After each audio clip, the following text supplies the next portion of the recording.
Hello, my name is Marcus. I'm the compiler of a collection of therapy quotes entitled 1001 Windmills of the Mind, a collection of advanced self-help quotes taken from what's often called the psychodynamic or the psychoanalytic perspective, which long ago, as I understand it, was referred to by some as philosophical medicine or narrative medicine, helping one to develop what the film, The Three Faces of Eve, refers to as the Jane mind.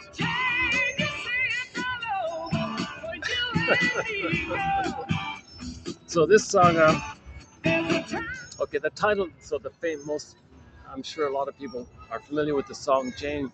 I'm not linking this song to the idea of the Jane mind, um, but the title of the song is called Jane. And so it reminds me of the film, The Three Faces of Eve, where the lady had three personalities kind of thing. The healthy one was called Jane. And the daughter, said to the mother when she was healthy, called Jane, mother, I like it when you're Jane. Could you please be Jane?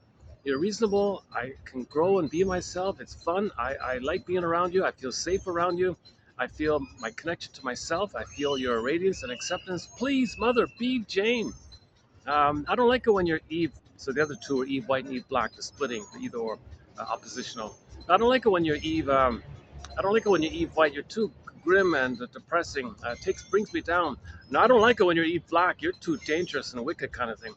Could you please be like a normal adult, a regular, healthy, normal, good enough adult called the Jane?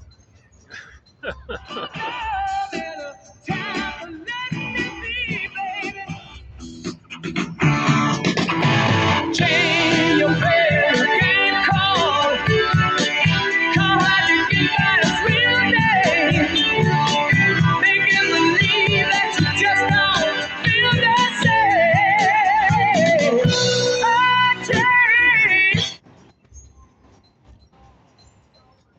Jane. Okay, so now this song here is just simply about some guy. It's unrequited love. His girlfriend was named Jane, and she dumped him, and he's upset about it. Oh, I don't believe it. You're not really dumping me, are you? After all the good times we had, seriously, no way. I don't believe it. And she said, "Well, sorry, I'm bored. Goodbye." No, Jane, please, no, it can't be true. It can't be true. How can you do that? I don't believe it. Sorry. I'm moving on, kind of thing. No, please, Jane, stay, Jane. Typical unrequited love song like that. So I'm not linking this song to the topic of the Jane image in the film The Three Faces of Eve. But the title of the song is so well known and so popular. Let's capitalize on the popularity of this song called Jane to highlight the ultimate, sort of the main primary goal of therapy is to build the Jane mind as represented in the film The Three Faces of Eve. Okay, so once again, that film called The Three Faces of Eve was sort of trying to teach us about splitting, the psychological psychic defense that babies use, known as the splitting defense, i.e., when the mother's not meeting his needs, the baby can't know it. He can't believe it. He can't accept and know the truth that his mother's failing him, betraying him, misattuned, malattuned, gaslighting him. He maybe the mother's using him.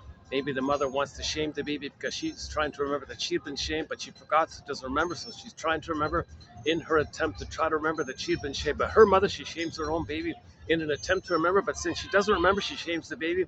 So this baby's not gonna. He's terrified like this. He can't know this. He can't know the mother's shaming him. Or some others want to protest what happened to them. Some others want to protest and show up their mother to the world. Look, world, the mother's saying, look at what my mother did to me. You see my baby here? I'll cast the role of my baby into me back then. I'll be the shaming mother, and my baby will be me crying for love. I'll be the mother said no to me. My baby's playing me, so I say no to my baby. That's what my mother did to me. I want to show her up. I want to expose her. This injustice. So the mother has this anger and this battle with the mother. So of course the baby's needs aren't being met like this. So the baby can't know it. He can't believe. He can't believe the mother's using him in some kind of way.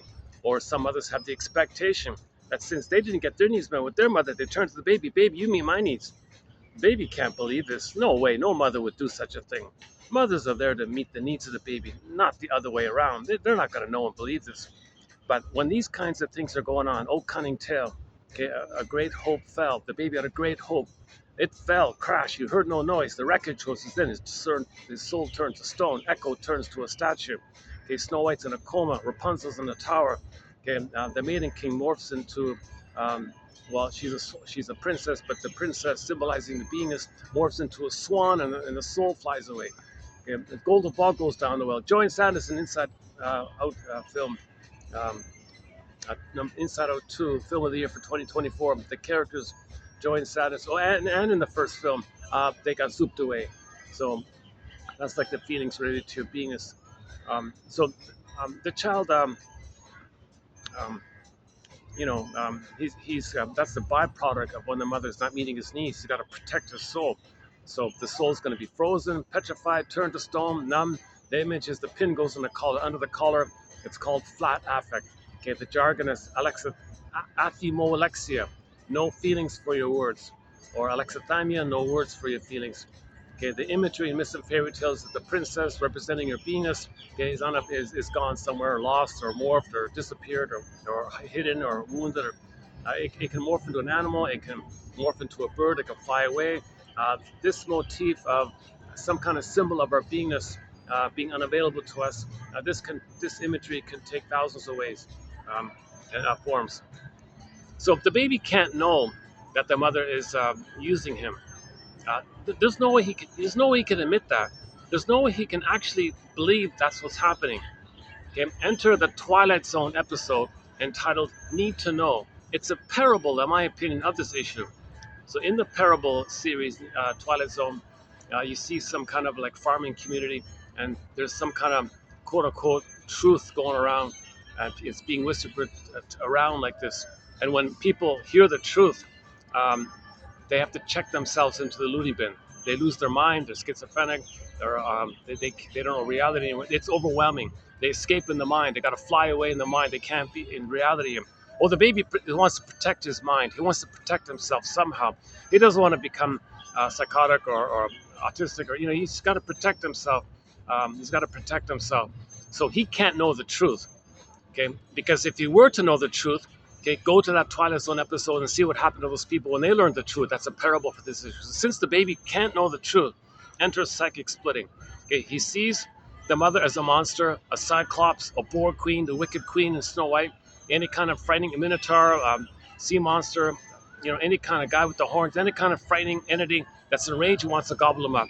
Okay, so this is an exaggeration of how the baby felt relating to his mother. He felt oral rage with the mother, and that his feelings condenses with the image of the mother, and then he ends up what's called the mother imago, and he thinks this imago, that's kind of his mother like that, but it's mainly based on how he felt with the mother. So now he thinks the mother's a monster kind of thing. If the baby were to admit that the mother's a monster trying to hurt him, because of the fusion, how he feels the mother feels, what he needs the mother needs. Okay? So he can't know the truth. He'd be a goner, right? He'd lose his mind or something. So he wants to protect himself. Enter psychic splitting. Because of the immense persecutory anxiety like this, the child engages in a psychic maneuver of the mind called a splitting defense, psychic splitting. So defense mechanisms, they're defensive. He's protecting himself. Mother's hurting him. He's on the defense kind of thing. And he's in defense against his own system. He's got to protect himself, hence the idea of defense mechanism. These are operations of the mind, maneuvers of the mind, mechanisms of the mind, mental mechanisms. Laughlin has a whole book called Mental Mechanisms. It's not bad. So it lists all these tricks in the mind. So these are tricks in the mind, maneuvers of the mind. So one way, the baby's a bit of a genius to figure this out. I got to survive here. Okay, mother's hurting me. Mother can't love me. Mother's shaming me. Mother's using me. She's not present for me. She doesn't have the sense of beingness to love me. If the mother didn't get enough love with her mother, she couldn't have her beingness to love the baby. The beingness is needed to love the baby, but the mother doesn't have her beingness. She's got this false pride, this neurotic pride. She's got like symbolic acting out and neurotic needs. She doesn't have a real beingness to love the baby. Okay, so you need the beingness to love the baby, to feel gratitude and joy. And the quote-unquote human side of being human is when you have your being, the feminine principle. The mother doesn't have the feminine, believe it or not. So there's the chasm, Inside Out 2 film, the chasm scene. So there's the chasm. So the mother can't be there because they're whole gaping in the earth, a chasm like that, and she's sarcastic to boot, unconsciously.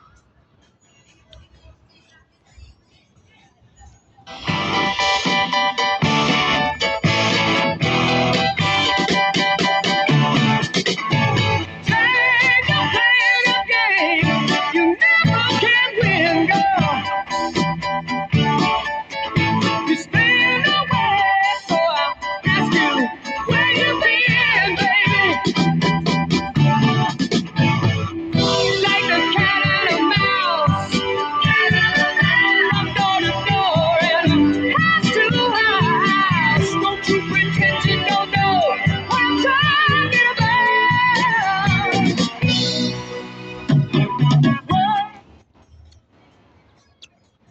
Yeah, so back to the song. Oh, come on, Jane, you're not really leaving me. You're just playing some kind of cat and mouse. You're testing me. You want me to chase you to prove that I love you. You're playing a cat and mouse game. Oh, come on, don't do that. There's no one. It's not a nice thing to do. No, but she's saying sorry. Um, I've got to repeat. I've got a repetition compulsion. I can't. I've got this compulsion to repeat. I got to dump you, sir, because my mother dumped me and I become the dumper. So, mother allured me, sir, fellow whatever boyfriend name. We don't know the boyfriend's name. And she dumped me. She rejected me. I made the Faustian pact, the Faustian deal, the Faustian bargain called identification aggressive. So she becomes the dumper. So she's going to replay that dynamic with others because she doesn't remember that her mother dumped her. So she allures men, gets them all, gives them all that hope, and then dumps them. Because that's what happened to her. She had a great hope with the mother. The mother abandoned him. So she allures them, gets them on the hook, has a big trust, and then abandons them. So this guy's is kind of speaking like how what she was saying with her mother, kind of thing. And then the mother says, "Sorry, I don't care." And so now she says to the fellow, "I don't care," kind of thing. So she's doing to others what her mother had done to her because she doesn't remember what her mother did to her. So she acts like her, allures and rejects others the way that she had been allured and rejected by her mother. So this poor guy, in the meantime, he doesn't know that she's doing this. He had a hope that there'd be a real relationship or something, and he a lot of trust and a lot of expectation to be a couple like that. Um, Now, the fact that he is drawn to her, he's trying to remember that her mother dumped him. So he's attracted to her because she will abandon him because he was abandoned. So the anger he's expressing in this song, oh no, please, and all that, don't all his pleading and bargaining and please and like that. That's code for him to remember that he said to his mother, no, mother, please, please. So he's saying to Jane, please, please. Yeah. So he's attracted to her for him to know that the mother abandoned him. But she's doing the same thing. But the difference is she crossed over. She's going to be the abandoner. She'll find people to abandon.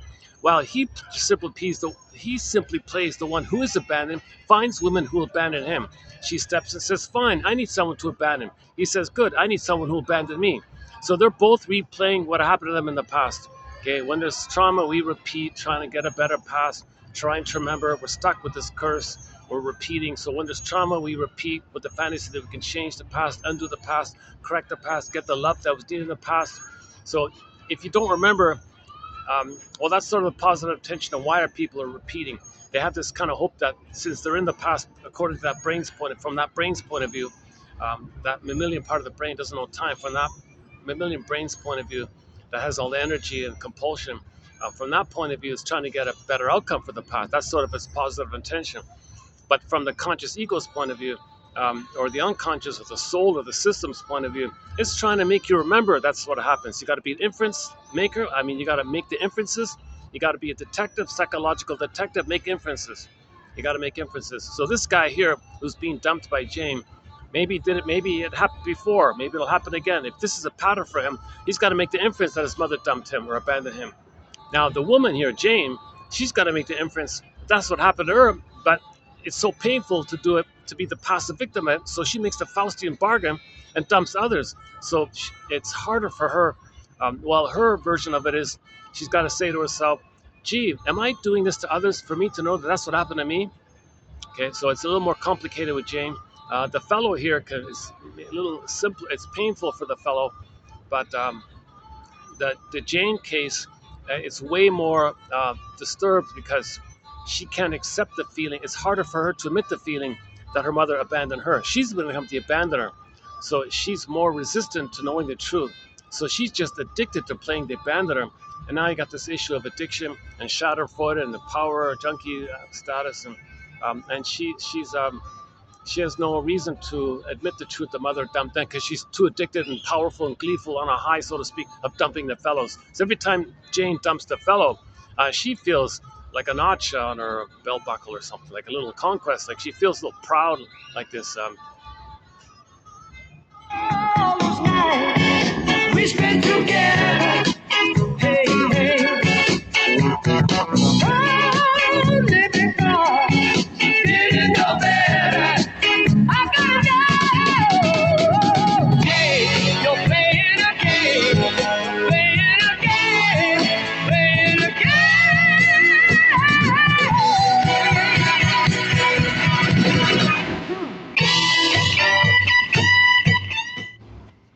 Okay, let's go back to the Jane mind. The reason we're playing this song to focus on the Jane mind, the healthy mind, the conscious ego.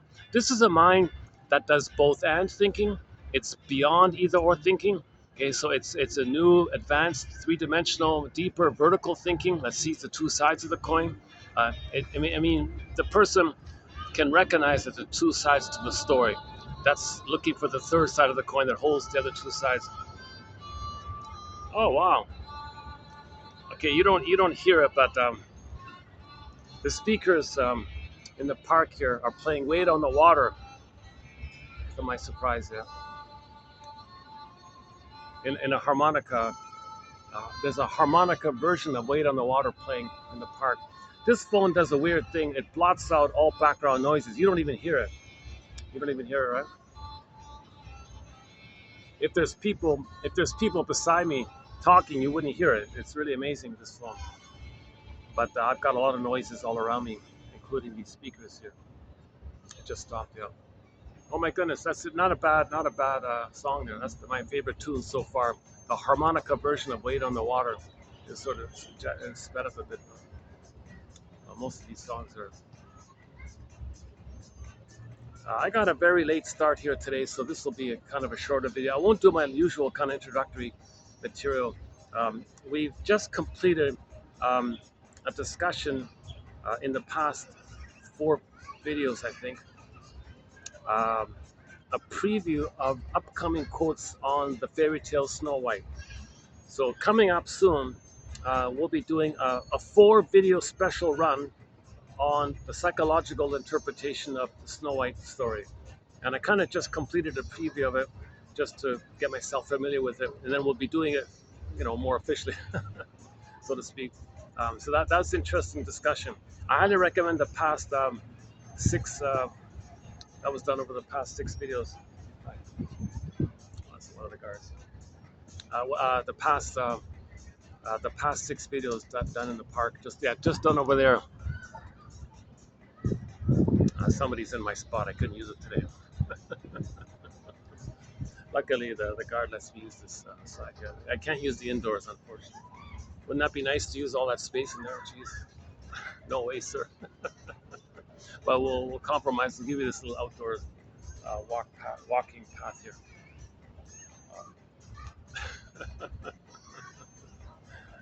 Which is great. This is fine. Yeah, it's noisy here, but there's not too much traffic on this side.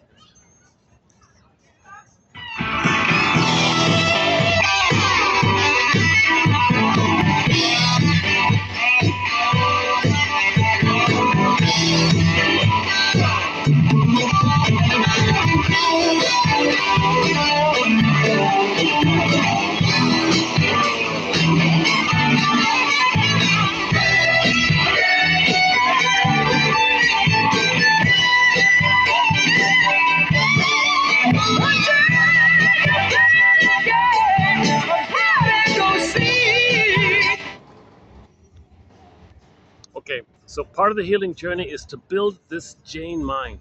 Okay, a conscious adult ego, meaning you reach the place where you can search for the third side of the coin. You just be curious, ask questions, um, just consider the basic idea that we're all members of Homo traumacus, so we're all traumatized. That means we're all crying for love. Either we love or cry for love. And when people cry for love, it's coded. So you try to wonder and try to figure out how it is they're crying for love. Okay, so there's different ways people cry for love in a very coded way. Symbolic acting out, having neurotic needs, because neurotic needs are there when your real needs weren't met as a child. You end up with neurotic needs. These are defensive needs to make you unaware of the pain of not getting your needs met originally.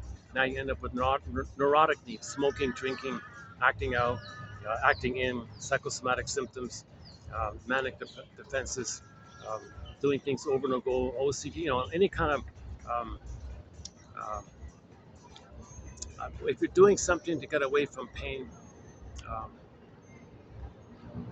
Actually, we just had a quote. I just found a quote this morning. How did it go again?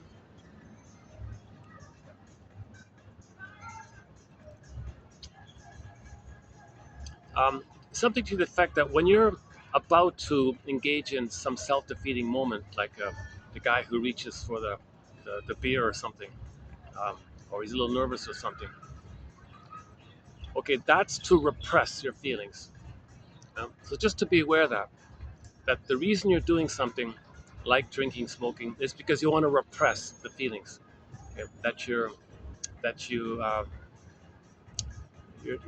not quite in the place where you're curious enough to know what you're feeling. You don't even know. You don't even want to know that you're feeling something. So if you're aware of that, you might be more tolerant of your feelings if you're aware of your defense. So defense before content. Notice what you're doing defensively, and that might lead to why you're using the defense mechanism. So the axiom is defense before content. So the person's reaching for the you noticed. So the person is reaching for the pint of ice cream. They're not physically hungry, no special occasion. They're just lonely or something triggered them. That okay, that's the content. But you notice the defense first. The person's reaching for the pint of ice cream. I noticed that. Okay, so now you know that's a defense against pain. Okay, that's a neurotic need to get you away of the pain. So what's the content? Like why? Like why? Now you go to the why. What's underneath? Well, maybe you were triggered of the memory, but you forgot that there wasn't sweetness with the mother. So you're symbolically looking for mothers through sweets and cookies and ice cream. That's a symbolic um, stand-in for the missing maternal sweetness that was missing. Now you don't remember that, so you end up with neurotic needs, defensive needs to cloak over, to mask over that your real needs weren't met. So defense before content kind of thing. Okay, so I'm reaching for the ice cream. Um, Okay, so this is a food trance. I see. So that means I'm doing it because I'm reminded somehow that I didn't get mother's sweetness. She was absent, unavailable, impaired, or whatever. I didn't get mother's sweetness, and that's why I'm reaching for the ice cream. So first you mention the ice cream, and then you say why. They say it's better to do that than to say, oh, my mother didn't love me. That's why I'm reaching for ice cream. No, you flip it. I'm reaching for ice cream because my mother didn't love me. It's a little bit manageable, kind of that way. That example is a little too simplistic, but okay. So back to the Jane mind. So in the film Three Faces of Eve, um, we don't see the analytic process. All we know is that she went to some shrink guy. All they showed you was some pompous guy chomping on a cigar the whole time, i.e., he was a stand-in for Mr. Freud. But we didn't see any analytic process really. They just said that she went to therapy for 3 years, and poof, she became Jane. Now, when she became Jane, that's the psychosynthesis of the third side of the coin that embraces the two sides. When you embrace the two sides, the Eve White, Eve Black psychology poofs away, and now she's Jane. Okay, and now then she gets a better relationship. The daughter's happy, and she rides off into the sunset. Okay, so you got to get the Jane mind. So that's called that means you want to advance out of either or thinking, jungle slogan thinking, my greed or your greed, adversarial thinking, oppositional thinking, black or white thinking, Eve White, Eve Black, Black. That's why they called her Eve White, Eve Black too, to focus on the psychic splitting. It was teaching you about psychic splitting. In the healing journey, what are the core tasks of healing? is to resolve this either or thinking and get it to a both and thinking. That you can't heal. You can't heal without the both and thinking. If you maintain jungle slogan thinking, either or thinking, cynical thinking, prejudice thinking, my greedy, your greedy thinking, and you can make endless rationalizations and justifications and excuses and convince yourself. Okay, but if you're perpetuating either or thinking, okay, you're perpetuating the loyalty to the mother who caused the splitting. Okay, now if you're perpetuating the trauma bond, okay, you're perpetuating the looping memory that mother didn't love you, and you're loyal to the mother who didn't love you when you say either or thinking. So you don't heal if you keep whitewashing mother's crime, covering it up like that. You're covering it up for her because you don't want to know the truth. You're not ready to, you're not quote unquote ready to know the truth. So you engage in either or thinking, um, to as a defense, as code for anyone to know that they're not ready, to know that mother didn't love them, that mother was impaired, mother failed them, mother betrayed them. Attachment trauma, relational trauma, interpersonal trauma. That could be layered over an underlying birth trauma if the cord and placenta are removed, or if there was an actual birth trauma in the procedure of delivery. There might even be prenatal trauma to boot. But anyways, so there may or may not be shock birth traumas or shock prenatal traumas or prenatal distress syndrome, which set it up for birth trauma. Then you got the relational issue layered on top of it. That's the constant misattunement, the daily micro attunements, malattunements, the frustration. Baby's always struggling. Mother, why don't you understand me? Why don't you get it? Why are you feeding me? I'm not hungry. I'm hungry. Now you're not feeding me. What are you doing? I don't want this position. Why are you forcing me this way? What's with the schedule? Why are you not listening to me? Why are you gaslighting me? Now I'm distressed and I got to turn to you for soothing and you're distressing me. I don't want to turn to you. I'm going to shut up. So this constant interaction is extremely painful over time. It's a relational dynamic, so they call it relational trauma.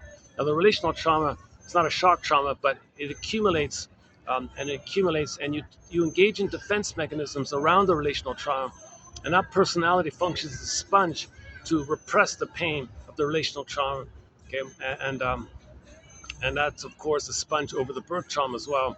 And then maybe in midlife something happens. Maybe in midlife there's a psychosomatic symptom because the emotions turn into the body. You get a symptom, um, or there could be what's called the delayed onset of PTSD. It is a trauma, but it's delayed onset because the personality functions as a sponge. Okay, so that's simply called a nervous breakdown, soul loss, um, or you're very irritable all of a sudden like that. Um, This can also be shown to the person in midlife when there's a lot of Freudian slips. They're saying a lot of rude things suddenly, and they didn't plan it, they didn't think it, just suddenly blurped out, like a frog jumping out of the forest. Just blurped out, and you go, oh, where'd that come from? Well, you buried the trauma, the pain, the hurt, the rage of the trauma, so finally it's kind of blurping out. It's called Freudian slips, the little frogs jumping out, the metaphor of the Freudian slip. Um, okay, or it can just be some generalized feeling or hunch that there's something missing, something's wrong.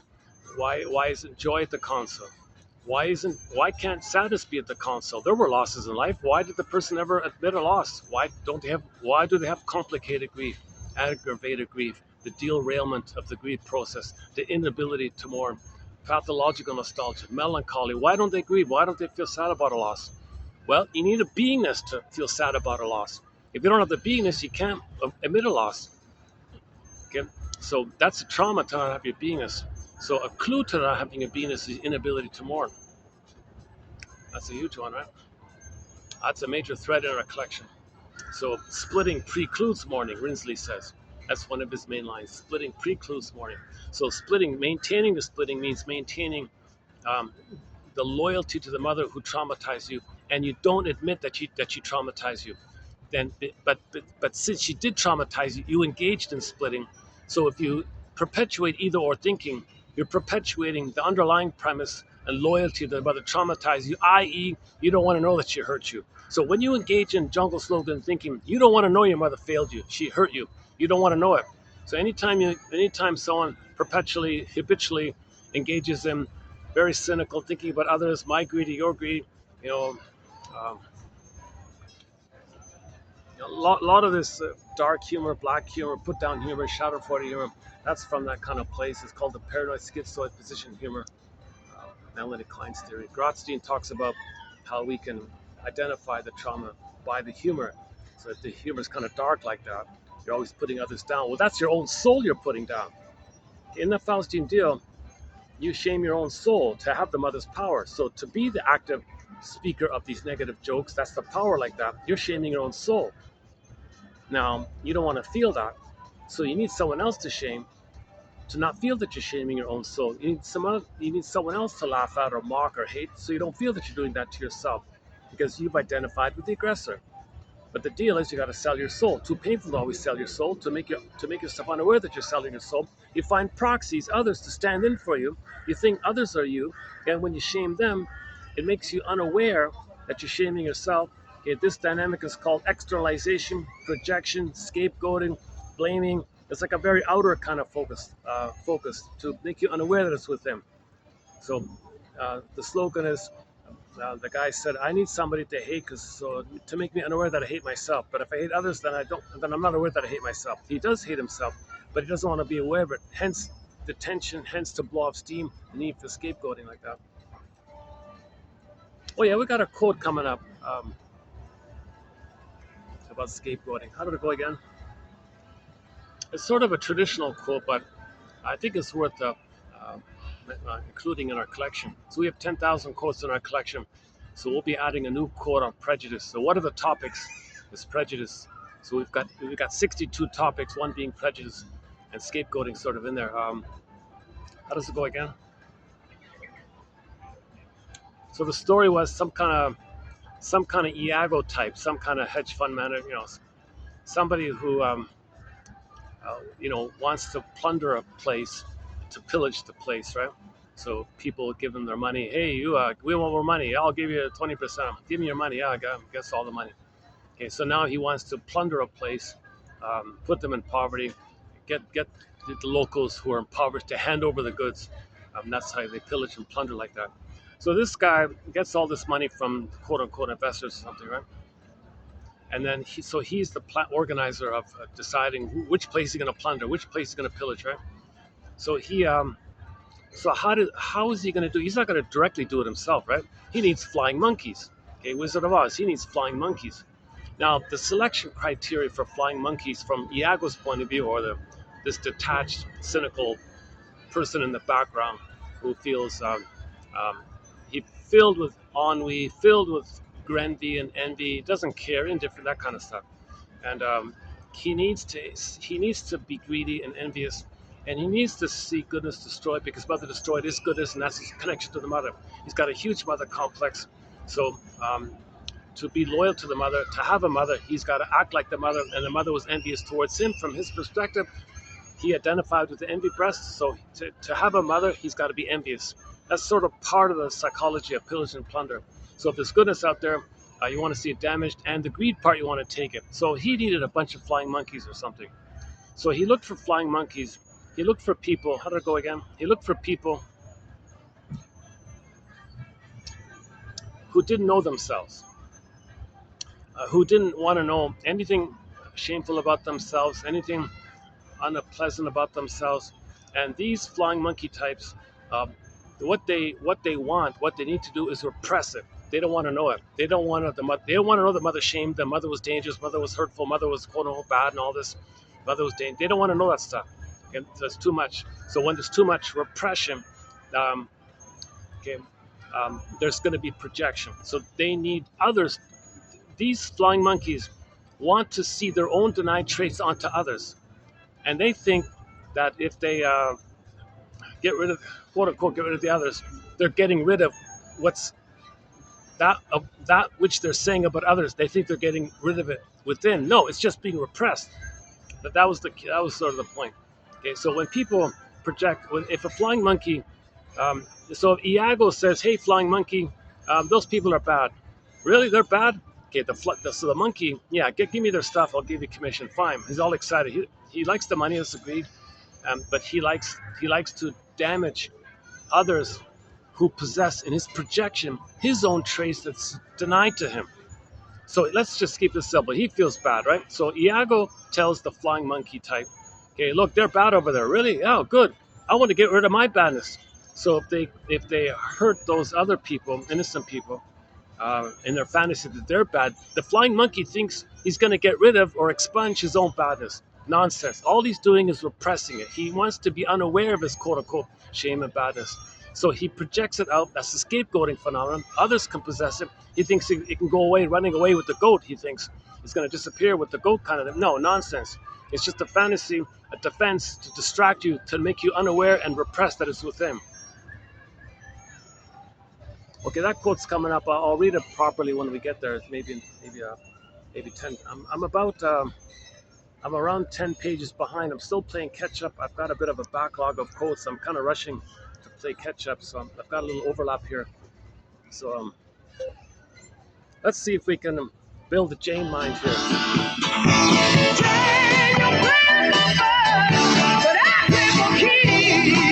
Yes, I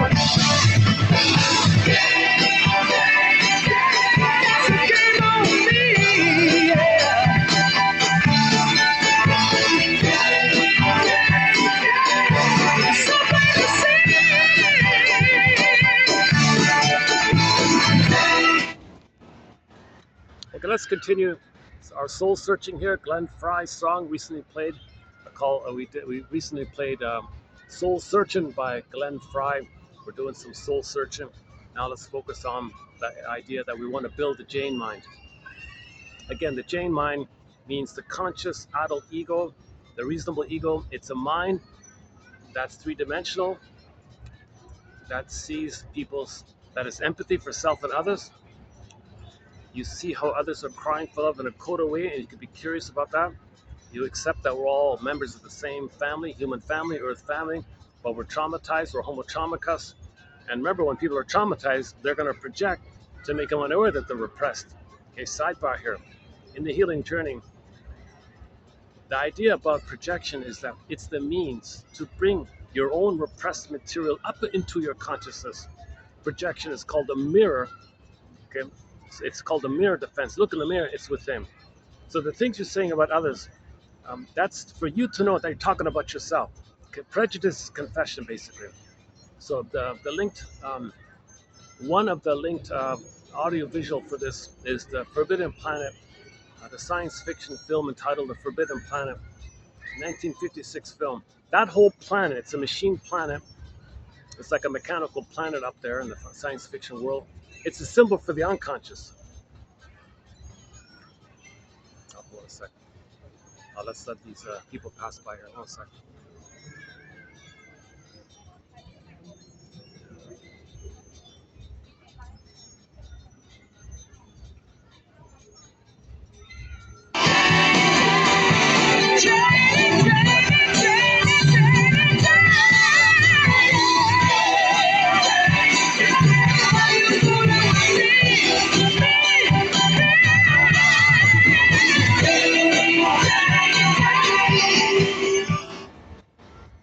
Okay, so I spent several hours on the Forbidden Planet, but just in a nutshell,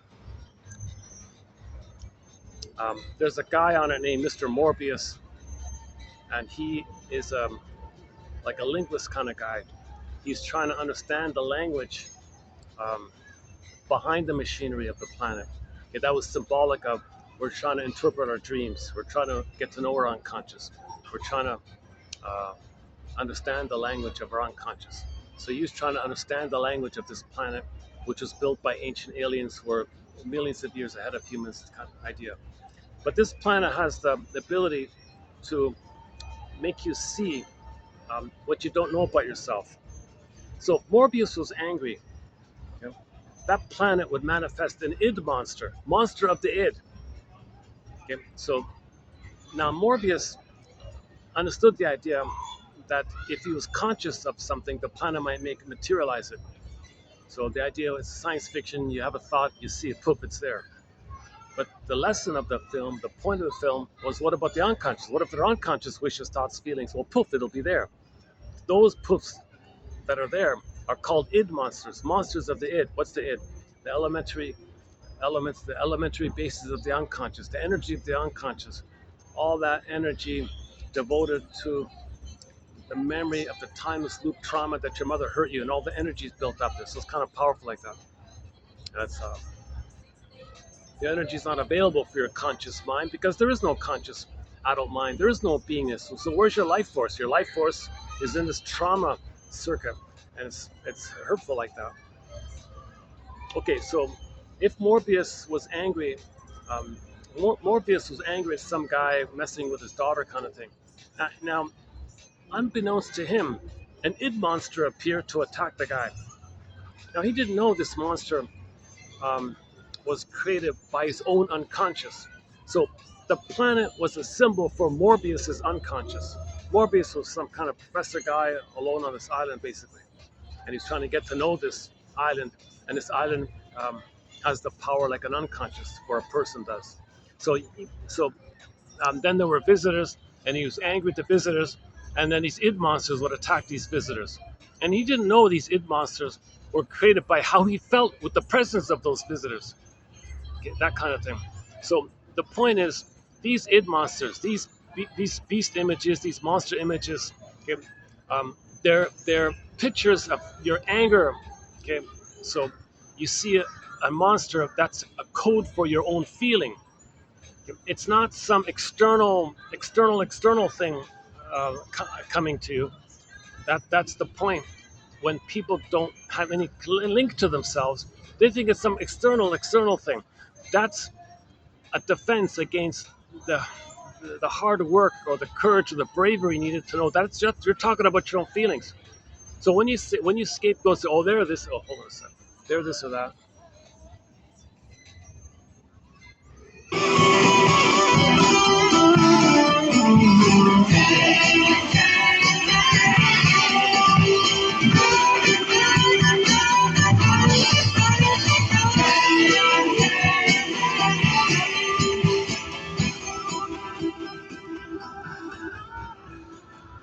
I try not to get people in camera, so I might have to turn the camera a few times. Okay, check out the past, maybe 2 weeks ago, I've discussed Forbidden Planet at length.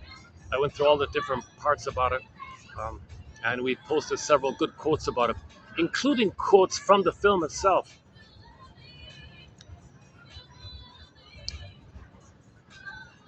Okay, but I would say the key message or takeaway is that these monsters, these beasts within, these monsters on the planet, that's just a picture of how he felt, but he doesn't know he unconsciously feels that.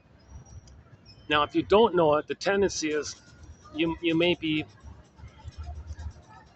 around the pain of not knowing him. You're going to project it and say, well, it's external. Someone else is the monster. No, you projected a picture of how you felt around something within yourself that you're triggered up, something that bothers you. And this monster image is code for your anger to create a monster image. Then you say the others are dangerous. What are you talking about? So this whole film, Forbidden Planet, was psychological. Okay, they call it Freudian, whatever. It's an analytic kind of film. So it's too bad it's not more well known. Um, part of the reason is they chose a really uh, um, patronizing, annoying, really kind of irritating captain for the film. Some young guy who's very easily angry, very immature, very infantile. It's like a little baby, like somebody, like nepotism. Some higher up gave him the position to please his kid or something. He didn't role model a genuine captain or something. Everyone was kind of annoyed with him, irritated with him.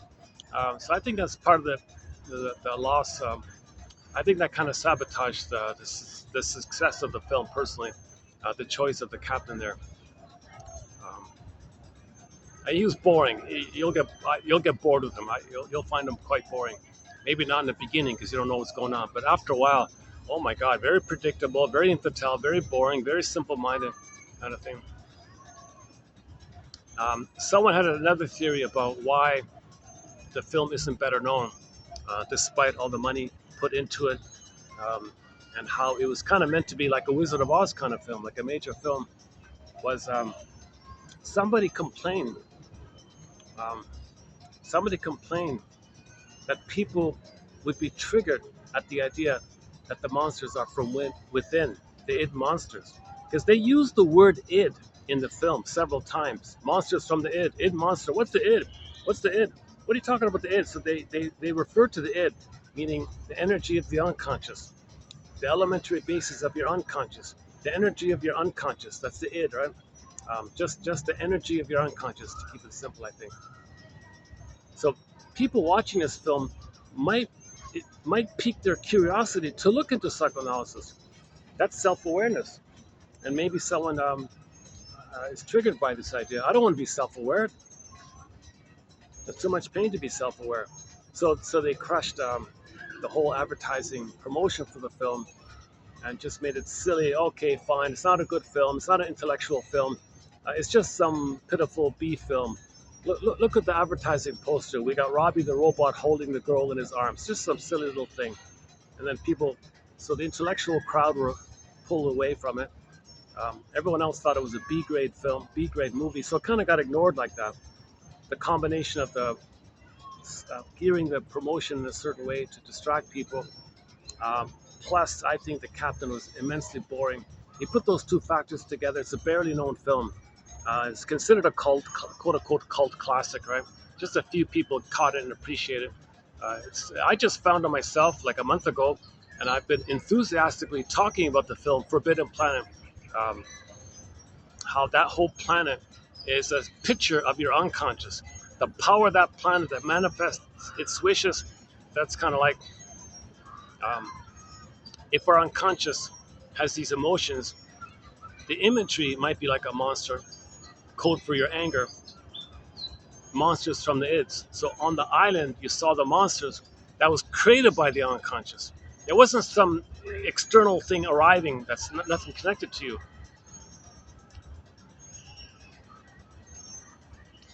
You see, in prejudice, um, there's pain around owning your emotions. So you say others are bad and dangerous and shameful, no good, threatening, no good and dangerous. Like you um, so some people desperately need to scapegoat and blame and project them, because that's how they deal with the pain of being traumatized by their mother. They don't want to know that their mother failed them, hurt them, betrayed them. It's too painful. They need to scapegoat. They need to blame. That's their coping strategy. Um, so somebody said that somebody intervened. They said, and you're bothering people with this idea. Plus, maybe behind the scene, maybe the push was, well, we need flying monkeys. Don't give people self-awareness. Don't give people self-awareness. We need flying monkeys. Monkeys are blind. Remember, flying monkeys, they're blind, serving the blind, kind of thing. Iago's blind, doesn't care. Um, he knows he's blind, but doesn't care. The flying monkeys are blind. They don't know they're blind, and you need that kind of dynamic to pillage and plunder. So maybe it's part of the plundering overall general zeitgeist of plundering. Don't let people be aware of psychoanalysis, because I noticed the comic Psychoanalysis. Okay, that film was '56. There's a very good comic that came out in '55 called Psychoanalysis. There's a very good comic called Psychoanalysis, 1955. 12 therapy sessions, 3 clients, um, 4 issues. It ran for 1 year. Um, it just ran for 1 year. They crushed it, I think. I got the impression somebody crushed it, just like they diminished the message of the Forbidden Planet. And a lot of shrinks have said there's some kind of invisible attack on self-awareness, self-growth. Oh, they don't mind fluffy, spiritual, new age things, magical thinking. Just pretend you're a baby. You're going to make your things, manifest your thought. Yeah, remember when you're a baby, you thought you could make things? Well, just engage in that. They, they don't mind um, magical thinkings, self-help, new age. They don't mind that kind of stuff because that's useless, right? That's those are just tricks um, to keep you regressed, and called pathological nostalgia. That you're still a baby, you can manifest things with your thoughts, like on the planet, Forbidden Planet. But psychoanalysis, I think it was attacked. I don't know what's going on. I don't know why. Um, Now there's been a trickling. I mean, it's yes or no. There's been a steady stream of books: Masterson, Karen Horney, Edmund Bergler, James Grossi, Thomas Ogden, Ann Teachman, Alan Golem, Arthur Janoff. There's been a very good string of excellent authors in the psychoanalytic tradition. Very good stuff, and that's what we have here in 1001. Windmills of the Mind, 10,000 of these best quotes from these guys. We have 10,000 now in our collection. No collection like it out there. So we're trying to build the Jane mind.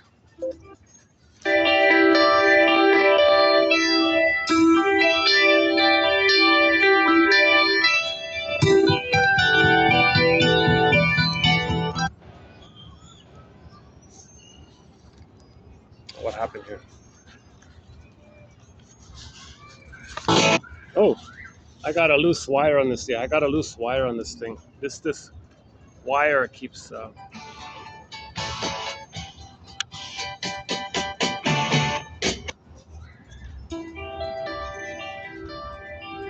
I've lost the volume. All right, here's a lower volume version of Jane.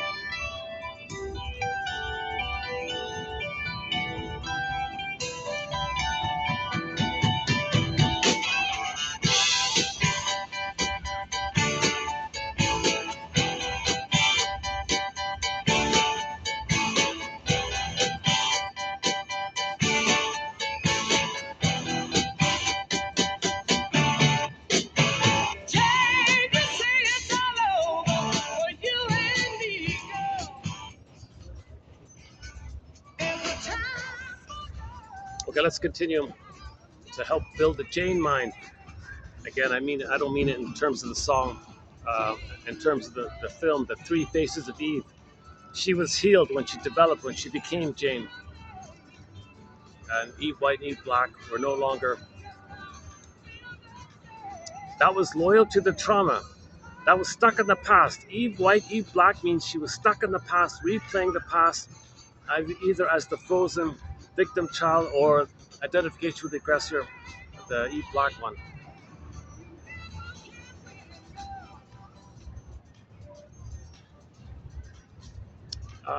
Okay, so Forbidden Planet, yeah. And the follow-up is a Star Trek episode called Requiem for Methuselah. So there's a tribute. Um, there's a tribute to Forbidden Planet by the Star Trek people. Okay, that's the episode when Spock plays the piano. Right? It's about the eternal love triangle, another important topic. Just quickly, in a nutshell. So they borrow the Forbidden Planet basics, but they want to add another psychological point called the eternal love triangle. So you got this lonely guy on a planet.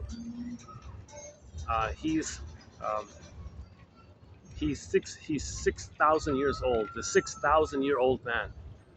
Okay, and he was different famous people all throughout history, kind of thing. So he's just a symbol or a stand-in of Homo traumicus with the eternal love triangle problem. Because so we see him in the film as a scientist alone on a planet, like Morbius on the planet, and he was trying to build mother.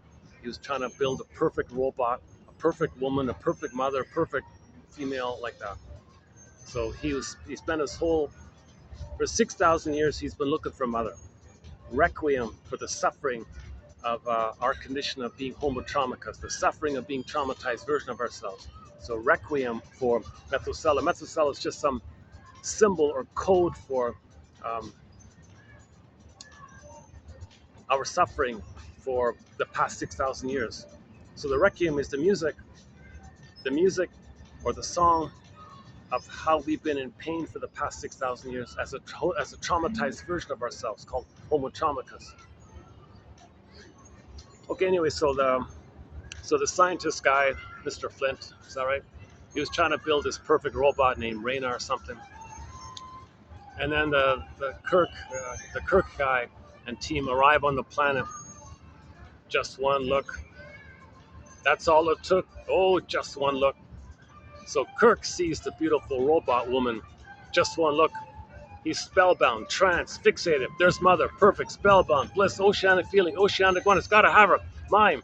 So Kirk wanted the robot, and Flint said, "Look, I've been working on it for 6,000 years. She's mine. No, she's mine." So the two guys were fighting over this robot, and then the background comma was the eternal love triangle. We've been in this issue of the problem around development. where originally the baby feels safe with the mother to separate from her, and it's clean. He can now connect with the father, learn about the world, and move forward.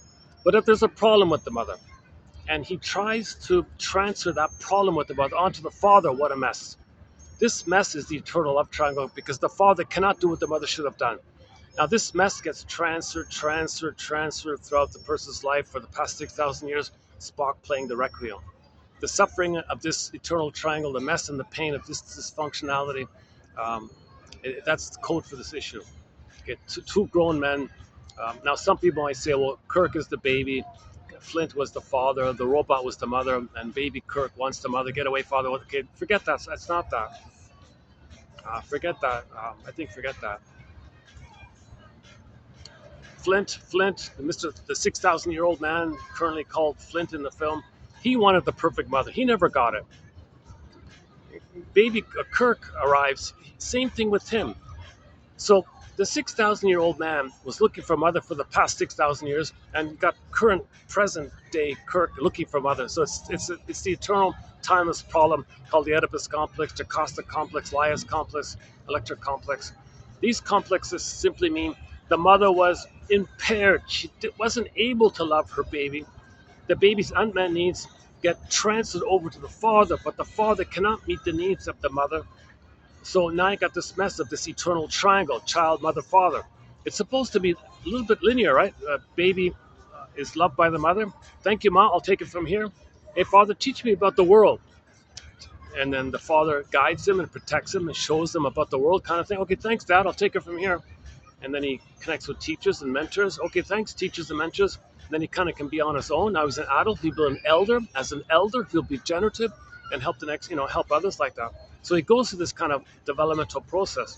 Now, if that's all failed, okay, if that's failed with the mother, this failed mess with the mother disperses and transfers all throughout. And the person becomes a curmudgeon, a grumpy, grunchy, irritable, entitled, nasty, all that stuff, cruel kind of person. Because the pain just snowballs, and um, the kindling effect, the snowballing effect. He um, so the only way out of the mother trauma is what's called mourning. But to do mourning, you got to build the Jane mind. What happened to the volume? I've got such a fickle. I got a dollar speaker. It's not. It's kind of like a cat and mouse. There we go.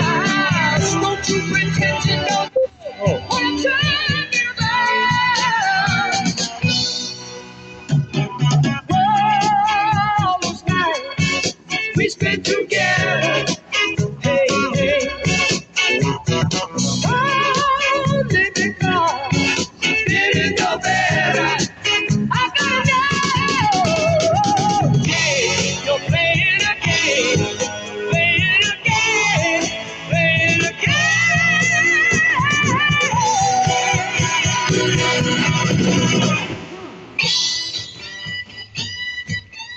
Okay, let's continue to build the Jane mind here. What's the Jane mind? What are you talking about, Marcus? What are you talking about, Marcus? What do you mean by the Jane mind? Robert Bly describes it as how Mr. Noah wants to build the ark. So the boat floats on the water. Now the water is a symbol for the unconscious. So you want to be above the unconscious, have a conscious ego. If you don't have the boat of consciousness called the Jane mind, okay, then you're living out of the memories of the unconscious, and that's all trauma. To not have a Jane mind, to not have a conscious adult ego mind, to not have that ark mind, the boat on the water, wade on the water.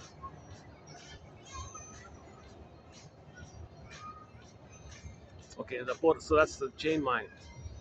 If you don't have the Jane mind, that's a sign of trauma to come from the repetition compulsion of acting like the mother, of treating others the way you were treated back in the past, still in the past, unconscious, still in the past. Unconscious means you're still in the past. Or you're the frozen child one where you forgot mother hurt you, so you live in a self-defeating way, hoping that if you can find someone who's like your mother and save them, maybe you can save your mother back in the past, still living in the past. You transit the past to the present. The present is called the presenting past. Oh Jesus. Okay, I've got this annoying, very lengthy advertising commercials, what's on sale, hurry up, 2 for 1, that kind of stuff. You don't hear it in the background, but it's on the speakers in the park here. It goes on for like maybe 10 minutes. Let's take a let's play some more Jane. Oh, second thought.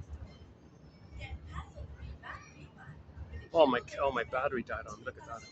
This is a great little phone. This was my regular phone, the Honor 8S. I've used it for 7 years. It just went out on me finally. A great little phone. It's sort of like a very light, very thin, very small. Someone called it a kid's phone. Easy to carry. Tough little phone. You can drop it 100 times. It suffered the elements. Had it for like 7 years. 1,200, 1,200, 1,200 videos. Okay, 3 continents, 10,000 quotes. Oh, now it's turning off and on, off and on. It's doing that thing again. That's why the phone finally crashed on me. I'm trying to see if I plug in an external, there's no battery in it. So if I plug in an external battery, I might be able to use this. No, it's not working. Oh, my phone, yeah, it's crashed on me.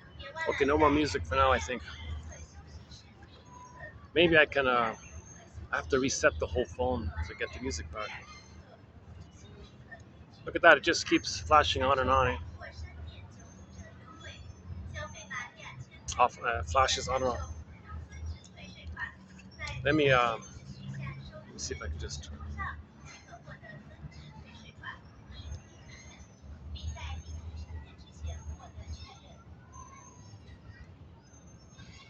Oh, jeez.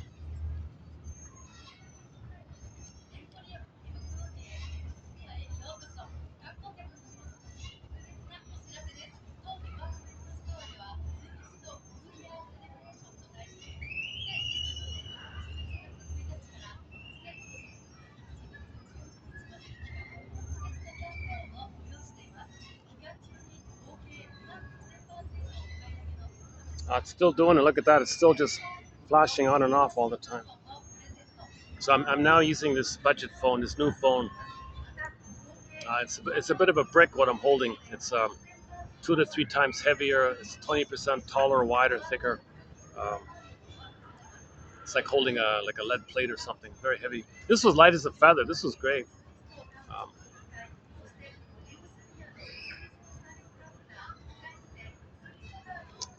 so-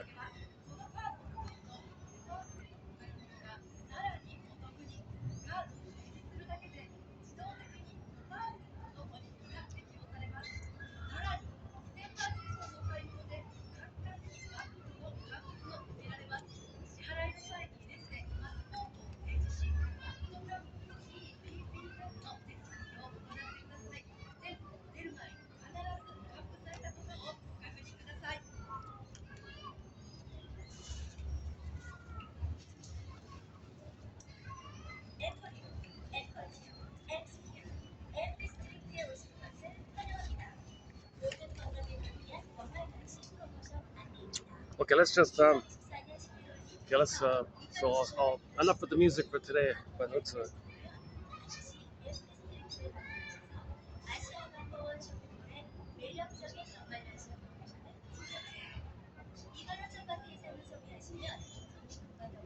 on a sec. I still want to see if I can save the phone somehow. Hold on a sec.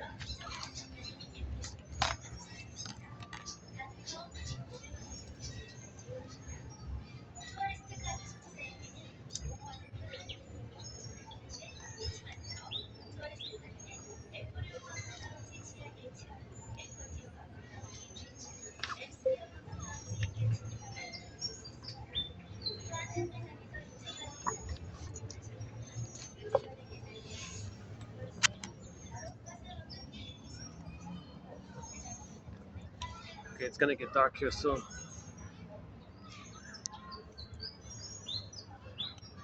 Okay. Okay, so Star Trek's episode is entitled Requiem for Methuselah, um, playing the music of Homo Traumacus, our forlorn, sad song that we've been traumatized for 6,000 years around the issue that too many babies are being betrayed by their mothers because they themselves were betrayed by their mothers.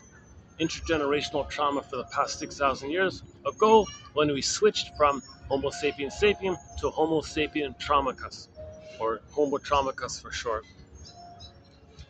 So, and we've been in this issue as seen by that Star Trek episode.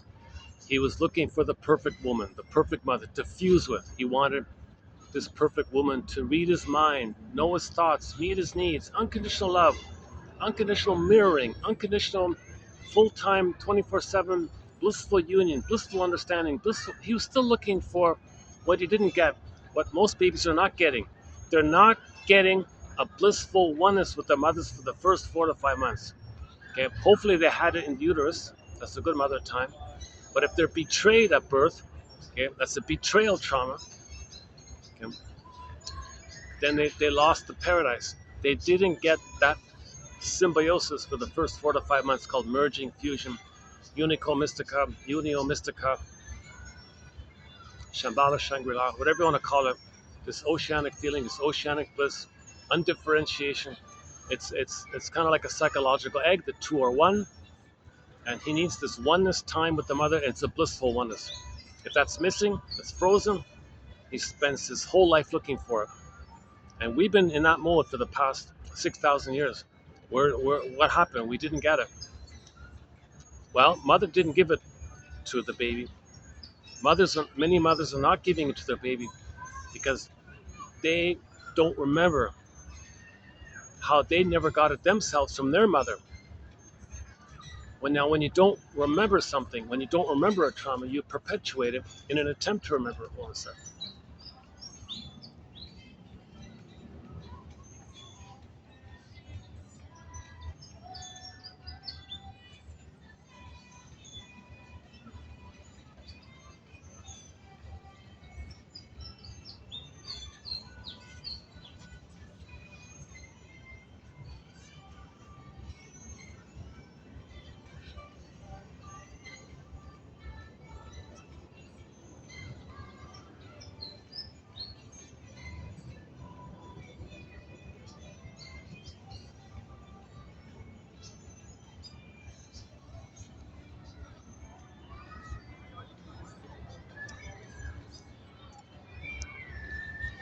I might be able to do this at night because there's a lot of lights around here.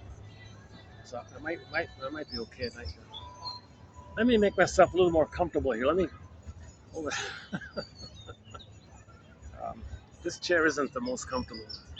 It's too narrow. It's a handy chair. You can fold it up and carry it easily. But okay, let's get back on track here. So we want to build the ego, restore the ego, strengthen the ego. Okay, this means you live in the present. That's reality. Okay, you see reality. You see the present.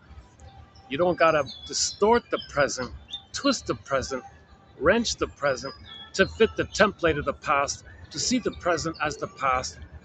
Okay, that means you're not enjoying the present, you're not loving the present, you're not in the present, you're just twisting the present to distort it, to warp it, to fit the template of the past that's traumatic.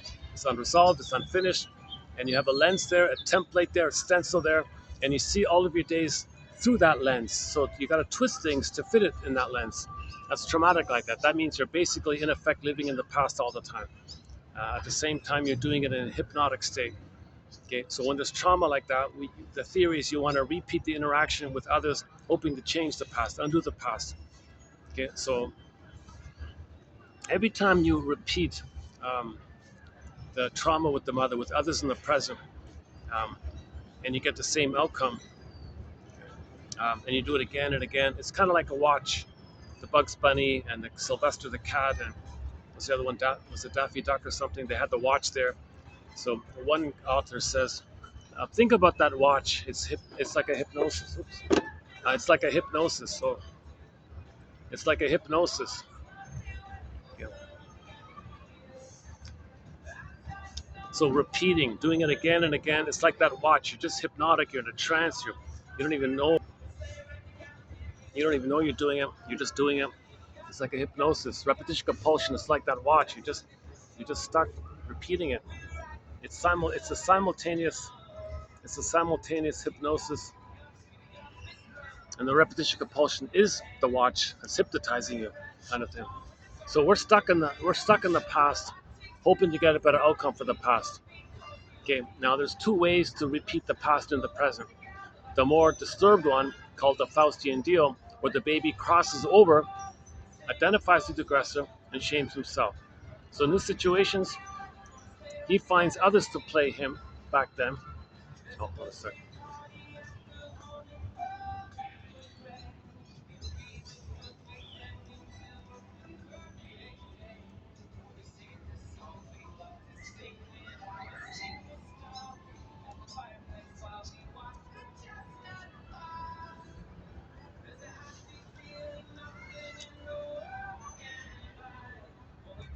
Um,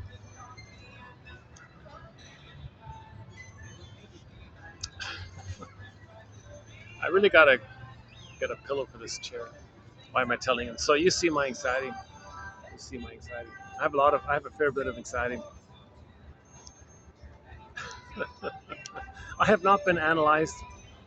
I wish I could report from a place of having been analyzed, so you'd see the effects, the positive effects of therapy, I guess, analysis, and I would share what I learned, kind of thing. Kind of like what Miss Freeman did in her book called "Fight Against Fears," another good book, 1951. Now the irony about that is that someone has a conspiracy theory that she may have been part of this repression of not making it available to the public. Um, so she's kind of hiding in the open, right? So she's selling her books, telling a little bit, making look how good she is, but she might be at the same time part of the campaign to make people unaware of themselves. If people are unaware of themselves, they'll be unaware of what's going on outwardly, as above, so below. If people know what's going on within, they'll have self-empathy, self-compassion, self-understanding. They'll have empathy, compassion, understanding for others, as above, so below. Inside, the outer is a reflection of the inner state. So they want the inner state numb. So your outer, you're numb in your outer. I was surprised this man had a theory about it. But it's a good book, nevertheless. Conspiracy theory aside, I still highly recommend her book. It's called Fight Against Fears, Lucy Freeman, 1951 book. And we did 2822, or go to our collection, 2822, and then 3, 4, and 5. I think we did 4 videos on her work. So she's not a shrink, but she's a journalist. But she went to the shrink and reported her experience with the shrink in her book Fight Against Fears, a best-selling book, million copy, instant best-selling book. She was sort of I think she was considered like the main number one reporter or monitor or observer or I don't know um, of psychoanalysis during the 50s and 60s or something. And the conspiracy theory said, um, okay, never mind.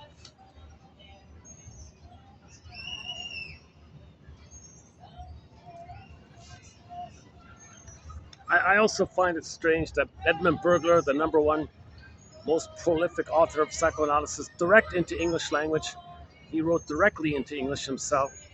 Um, 300 articles, 24 books. Okay, no one's ever heard of him. It's like he never existed. There's a YouTube there's a mini present. It's not very good, but somebody did post a short little clip about Burglar making this point. Even shrinks haven't heard of him. But he was big in the 50s. He was like the number one guy, sort of psychoanalysis in the 50s. His influence is everywhere. You don't notice it, but his influence is, you see it all around. Judge for the Defense. I think it's kind of, you can see it there in the pilot episode.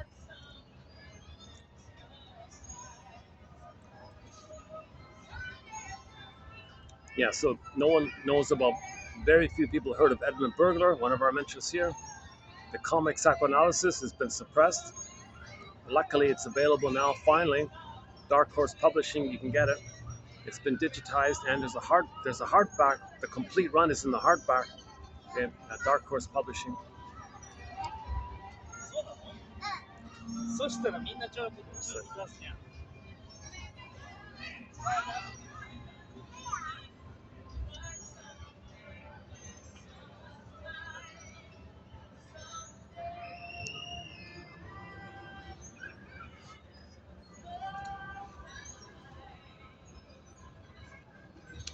Okay, let's settle back in here.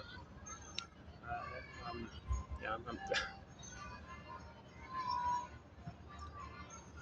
I started this video off somewhat okay, right? And I kind of drifted.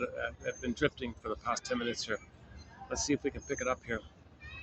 So the Jane mind, okay, is code for both and thinking. Now, to get to both and thinking, you got to hold the tension of the opposites, Woodman calls it. You got to identify the two sides and find a perspective that includes the two, kind of like the diamond has different facets, and the diamond holds it all, something that holds it all. It's not split off in either or. You see, when you think in either or terms, you're perpetuating the trauma that mother hurt the baby, and the baby copes with goddess and demon thinking in response to the trauma. So when you perpetuate either or thinking, you're perpetuating the loyalty to the mother by not calling her out and not admitting that the mother hurt you. Okay, so you're still loyal to a mother who hurt you, and you believe the big yesterday's topic, the big lie. We played the song "Big Lie" by Rick Emmett. Okay, and you believe the big lie. Okay, in effect, mother saying to the baby, "All right, baby, if you fix me, if you heal me, if you make me be a normal, healthy, healed person, I'll return love in return." Baby says, "Okay, I'll try my best to fix you, to cure you." That's a big lie, because the baby cannot. The baby cannot. But he spends his whole life trying to. He believes the big lie. That's one shrink's way of using that term. So we played Rick Emmett's song called "Big Lie" for that. So either or thinking, you're believing the big lie your mother told you, that if you saved her and cured her and healed her, that she'd love you in return. So you maintain this hope, you maintain this loyalty, you maintain this trauma bond, you maintain this unrealistic hope that if you don't call her out, that if you don't say that she hurt you, and you say how amazing she is, you know, then one day, um, you believe you'll satisfy her, placate her, heal her, make her be a loving mother. A magical time machine will appear. Poof, you'll go back in the past, and she'll give you the love that should have been there for you in the beginning. Okay, this is the big lie. It's not going to happen. But either or thinking perpetuates this big lie. Either or thinking, dysfunctional thinking, all dysfunction, preserves and whitewashes mother's crime, whitewashes mother's lovelessness. Okay, you're still back to Twilight Zone. Need to know. The baby can't know it. But when we're an adult, we can know it now. We're not the helpless baby in the nursery anymore. We can know the truth now. We can now know what we couldn't know back then. And you want to move it towards emotional knowing, so you want to feel now what you couldn't have felt back then, and get back your being. But to feel now what you couldn't have felt back then, okay, first you got to now know what you couldn't have known back then.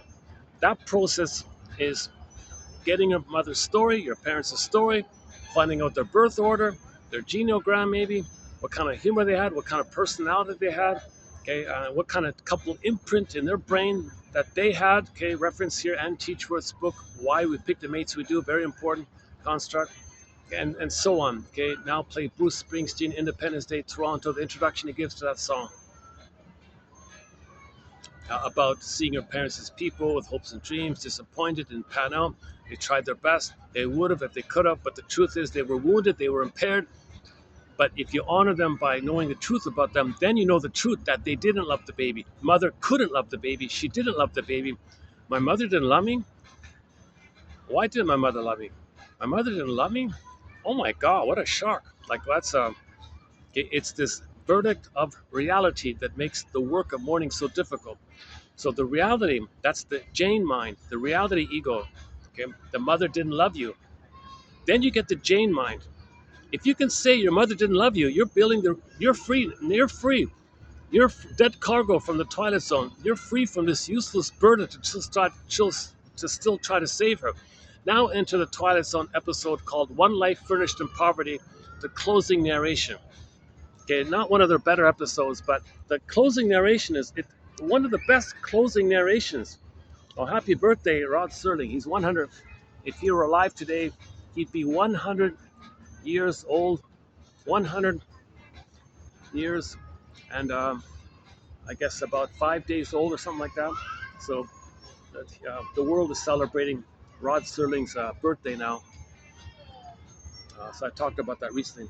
Anyways, one of his episodes is called "One Life Furnished in Poverty." It's also a kind of a time travel. Um, a guy goes back to his childhood to see how he decided things in his childhood, and that's part of the closing narration. Isn't it bittersweet how we still try to win our mother's love, even in your 50s, even though your mother's long gone, and you're still trying to save her? Isn't that bittersweet? Now, let's say your parents are alive and you call them up. Would they confess? Would they tell you? Would they give you the key? Would mother say, I'm sorry I made you to find me? Sorry I couldn't? Would they? No way. Huge narcissistic injury. They can't do it. Okay, let's say your parents are not there. Let's say you can go in a time machine, hence the episode. So you go back in a time machine and you interact with your childhood self and parents like that. And you realize that what you believe these things, you created these thoughts. Yes, you were compelled to. Yes, you were desperate, but you did it. Hence, you're the master of your fate. If you get this point, this great truth, they said, uh, it'll free you from a useless burden. It'll free you from dead cargo from the past. That's a dramatic way of saying. Well, he said dead cargo from the Twilight Zone. Yeah, that's pretty good. It'll free you from the dead cargo from the Twilight Zone. Dead cargo from the Twilight Zone. What a line. My goodness. That's one of the best closing narrations in the Twilight Zone. It's called One Life Furnished in Emotional Poverty. It's called One Life Furnished in Poverty. He means emotional poverty. He wasn't poor. He means emotional poverty.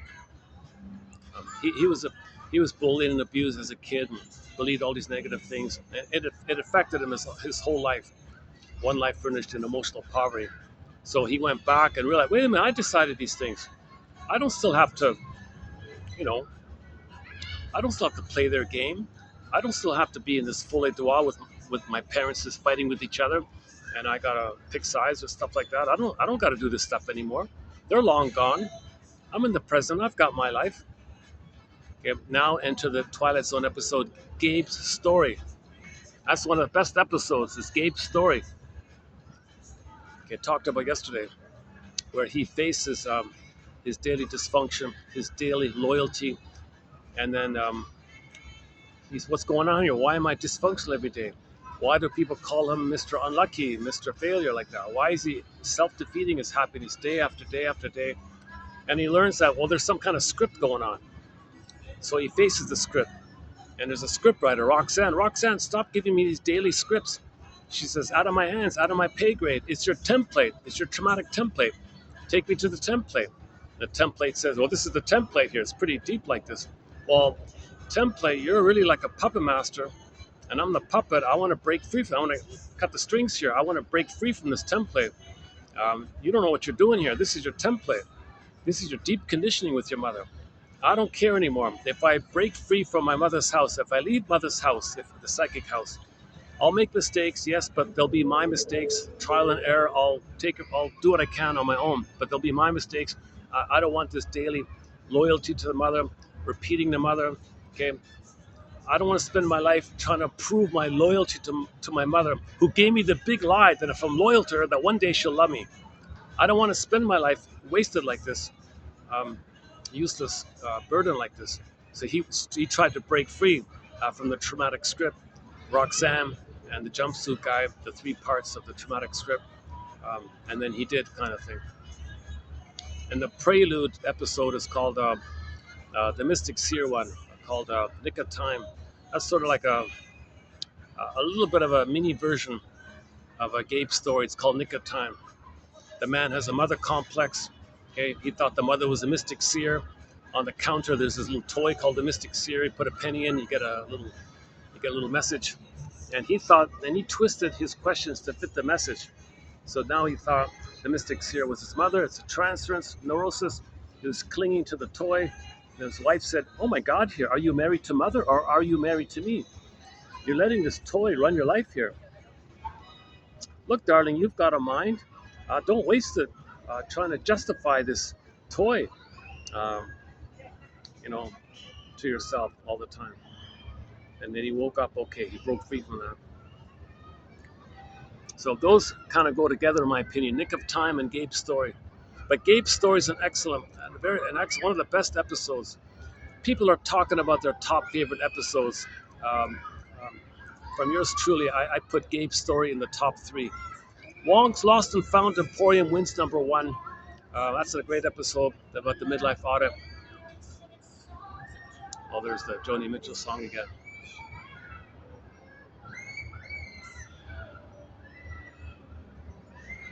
Or is that Hart? Wait a minute. Ann Wilson. You can't hear it. It's either, I think it's Joni Mitchell, but maybe Ann Wilson covered it or something like that.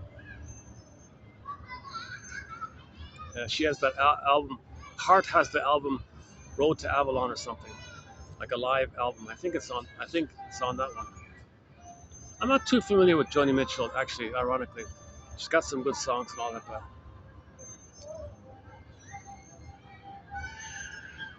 yeah, this is Joni Mitchell. This is definitely Joni Mitchell. Um, something about the river, I forgot. It's the Blue Album or something. Actually, my favorite song of hers is This Flight Tonight, made popular by Dan McCafferty. If I had the funds, I'd be on this flight tonight.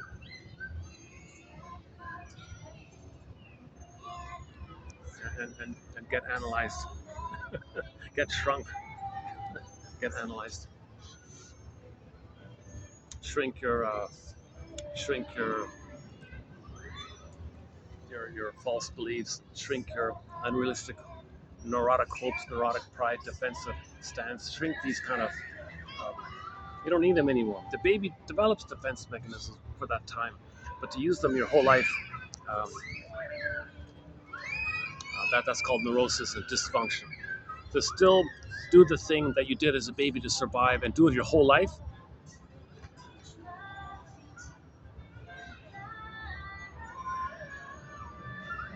So if the child had to engage in splitting, that was a desperate emergency for the baby. I can't see my mother as a goddess. My mother cannot be my mother cannot be a monster. No way. I cannot admit that's my mother. No way, that's not my mother. Oh, oh my God, my phone crashed. Oh, I hope I can save the phone. Oh no, I gotta reboot it. Okay. So I was gonna quickly dig up some new quotes. I was gonna do a preview of some upcoming quotes, and the printer's still closed, so I put it on the old phone, but it's crashed now, so I won't do that preview. That's okay. I'll just focus on today's batch, which is so we'll be doing a 2956. 1, 2, 3, 4, 5, 6, 8 quotes. 4 from Hirsch, 1 from Janoff, and 3 from other people. Okay. So we'll be posting 8 quotes below. You'll find them below 8 quotes. On average, we post 10 with the hope that 1 out of 10 will be a hit, like a hit song on a CD.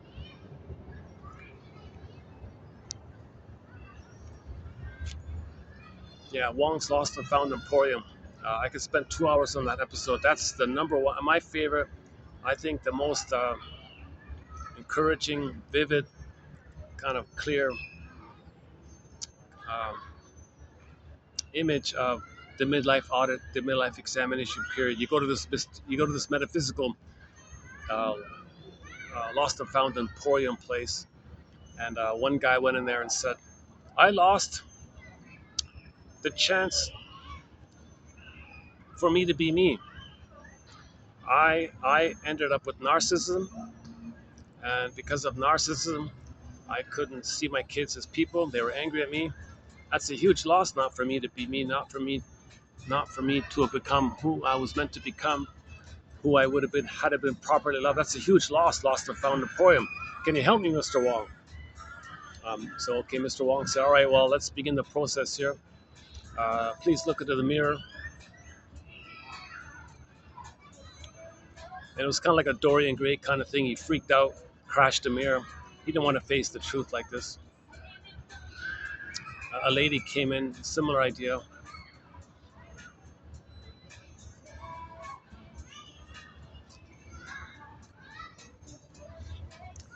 Where was I before the Twilight Zone? We were talking about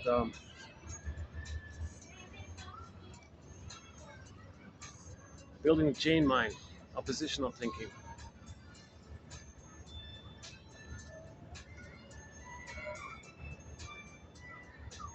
Okay, so in the process to find the third side of the coin, okay, go to Route 66.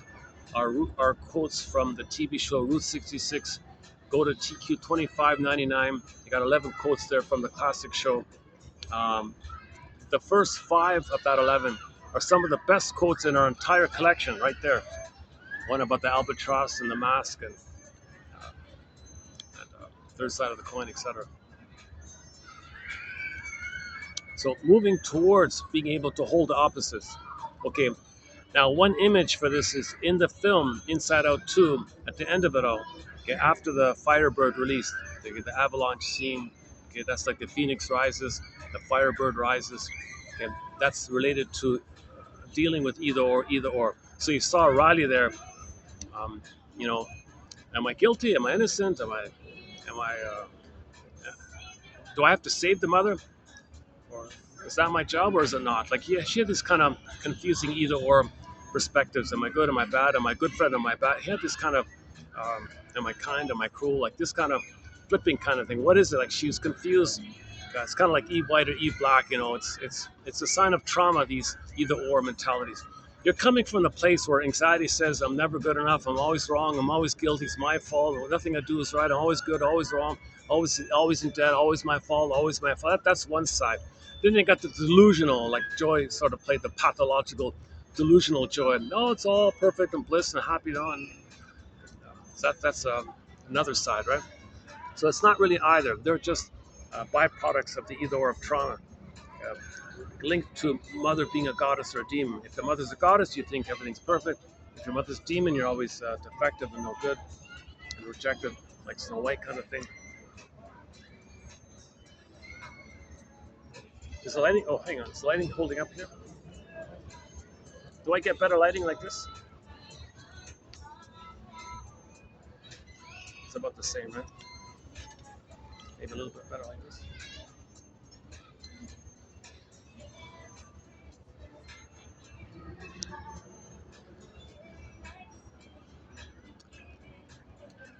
Okay. Sorry, but yeah, I'm not getting the best lighting here. How about like this?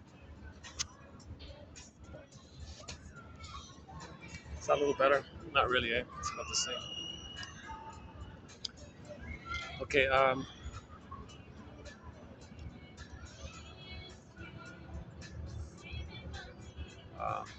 just now. Where were we just now? Oh, we've got some more. Oh, the proverbs. We've got some more proverbs. Yesterday's video was pretty good. We did some proverbs, Nubian proverbs. The one about the chicken leg was my favorite, the funniest one.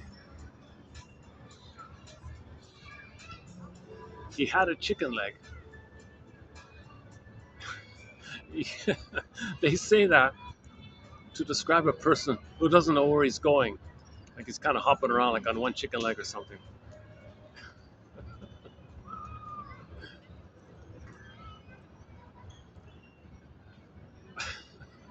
It's an ancient, like 10,000-year-old proverb, right?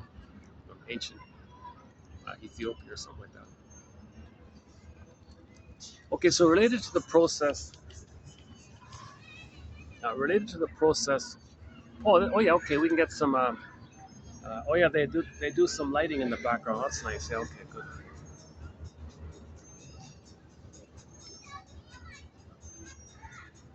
Yeah, so like when the baby splits the concept of the mother into goddess and demon and keeps them separate, it's it's linked to the self representation. It's linked to those two part other representations.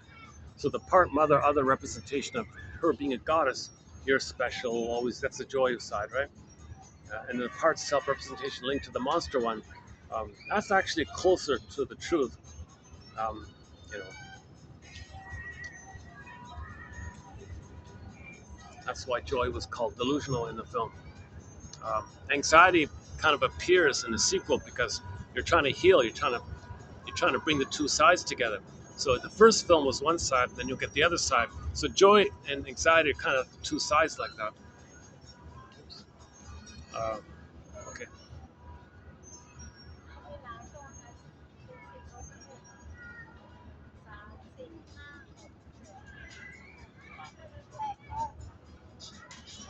Okay.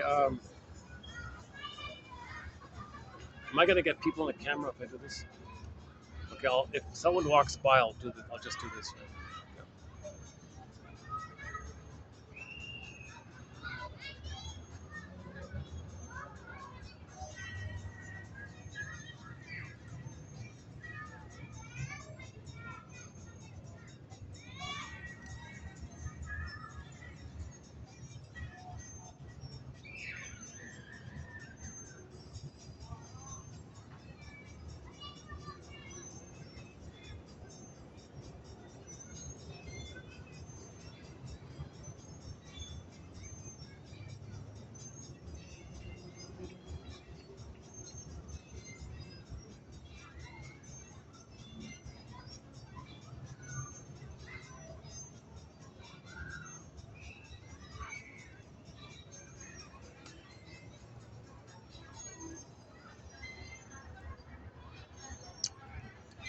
Normally I'd play music. If I need a little break, I'd play a song.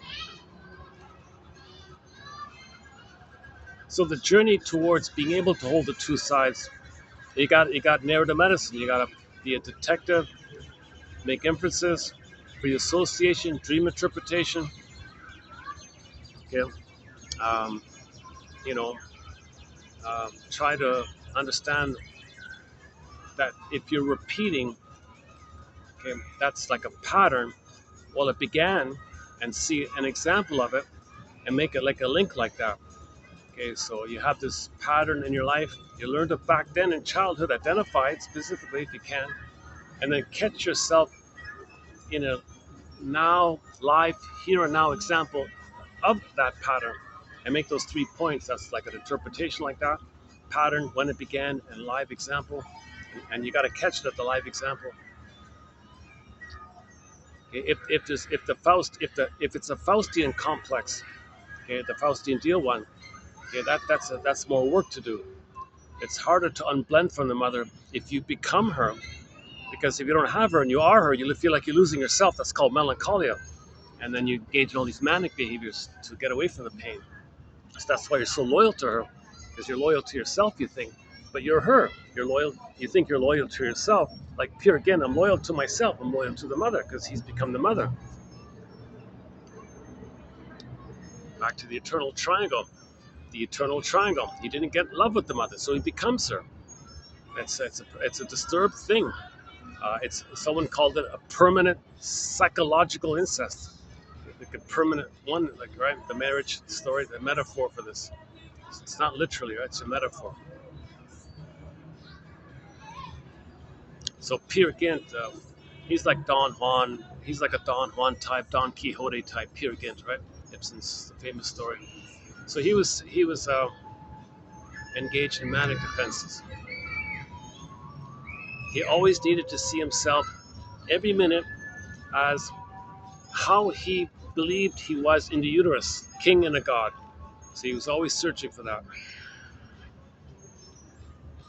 Now, the trauma was his mother didn't love him. He becomes that mother. So he exploits others because mother exploited him. So he needs to exploit others, use others, etc., thingify others, because that's what his mother did to him, and he's become her. Now, as he's shaming others, okay, he really is angry at the mother. So hocus pocus, auto hypnosis, double focus, flip flop in that unconscious, since there's no time. Alice in Wonderland, listen fairy tales, magic mirror. At the same time, because there's no time, so at the same time, as he's rejecting others, the way his mother rejected him, he's become the rejecter. As he's rejecting the proxy who's standing in for him, at the same time, on another level, okay, as he's shaming that person, he thinks that person whom he's shaming is the mother hurting him. Now, flip flop, he's angry at his mother, who, the person he just shamed. Okay, so the famous line from long ago is very traumatized people hate the ones they hurt. So they hurt others and they hate them. Okay, because that's what happened to them. They were hurt and they hate their mother. So it's kind of like that. They didn't unblend from the mother. So they see everybody as no good and dangerous, basically. And they're just perpetuating this. So that's the eternal triangle. They never got out of that tar pit of the negative fusion with the mother. Now, why did the mother put the child into this negative fusion? Well, she didn't get symbiosis herself. She didn't get the oneness herself. So she creates the fusion, hoping to get a constant source of narcissistic supply. The mother is trapped in the mirror and needs the child and uses the child to mirror her. Okay, that's the wicked queen in Snow White, mirror, mirror on the wall, who's number one kind of stuff. Now, notice Snow White wasn't mirrored by her mother. No one was mirroring the daughter there. The mother was too busy trapped in her mirror of the trauma with her mother. So when the daughter comes on the scene, that's code for there was no motherly mirroring for the child. Okay, for a discussion on Snow White, I highly recommend the past. Whoops. Sweet. Want me to move or something? Oh, he's collecting some leaves. All right.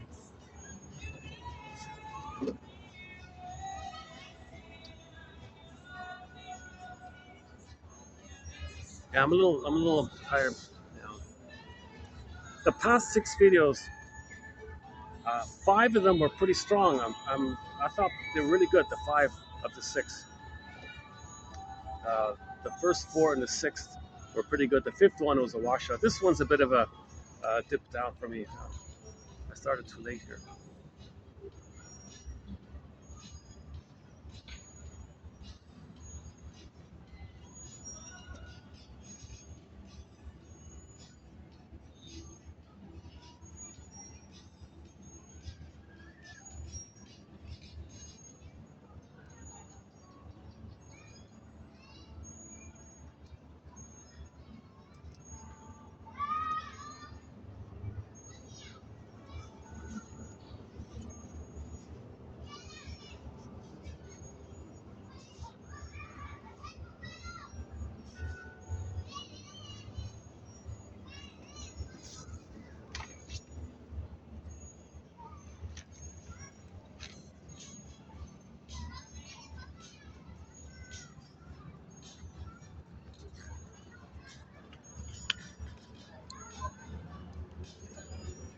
Okay, where are we here? So the ongoing journey, the hero's journey, the second journey, the midlife audit, the midlife examination period, the midlife survey, whatever you want to call it. Um, it's kind of like the withdrawing. So one version of Snow White in this glass box is you're kind of withdrawing like that, and you're looking for self-reflection through the glass, the mirror of the glass. You can reflect a little bit, so get to know yourself. In other words, reflect has 2 words, right? Like the physical, actual reflection from a mirror versus self-awareness reflection, getting to know yourself reflection. So the time in the glass box with Snow White, one version, it's a condensation concept. One part of the condensation is it's the time of midlife where we're reflecting, getting to know ourselves. So you're a little bit withdrawn, a little bit. Okay, part B of the condensation is you feel like you're not emotionally connected with people. That's a symptom of trauma. And people say, I feel like there's a glass wall between us. We don't emotionally touch. You're kind of detached or something. That's a glass wall like that. And number three is, well, your beingness is in a coma, and you don't feel your beingness because of the glass wall, so you don't touch your beingness. So there's a few things going on with the idea of Snow White in a glass, in a coma or in a stupor, uh, in the glass box.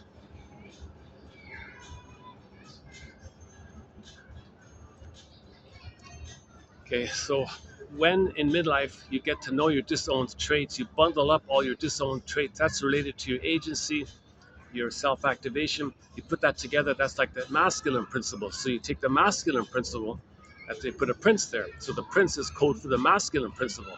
So the prince kissed her. Okay, that's code for the touching of. We can now know ourselves to.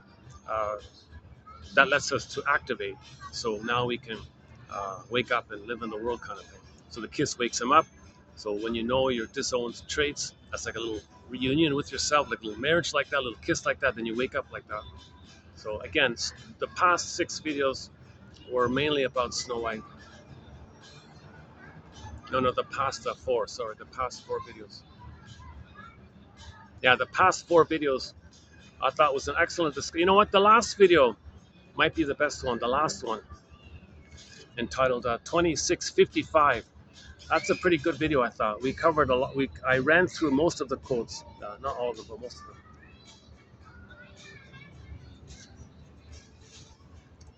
them.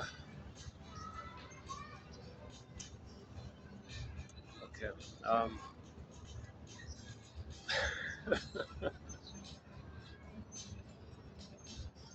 Maybe I should take a break and something. Hit the pause button or something. I usually do these videos like in one go kind of thing. Maybe I should take a. Let's see if there's another spot. Hold on a second. Yeah, I'm getting flies here for some reason.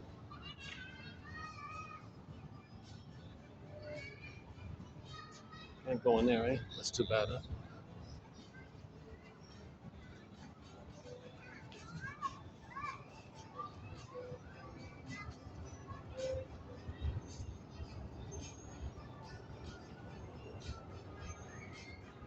Why don't they just move it down a bit? Maybe just change it up a bit.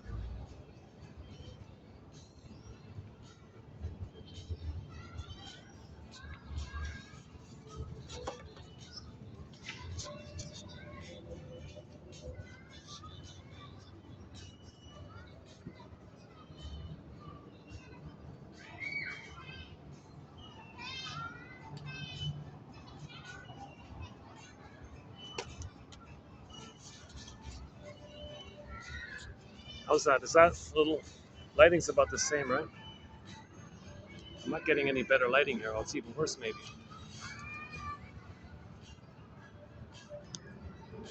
Let me try one more option.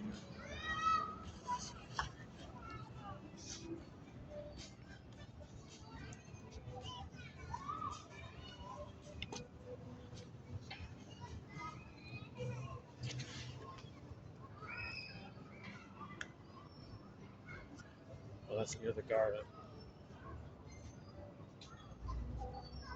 Hmm. That's it.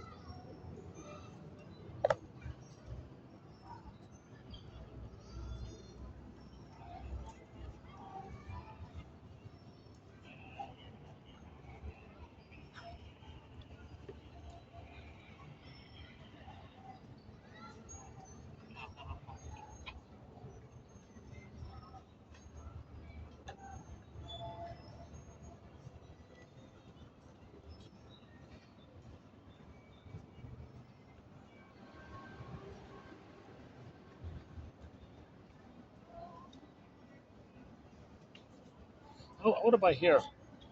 Would this work? Would this work here with the lighting?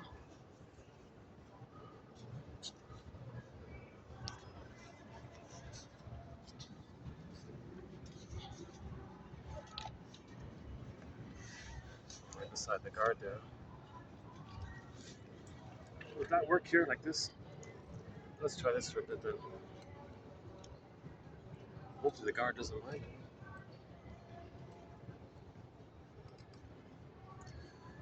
Uh, yeah, sorry, I'm tired.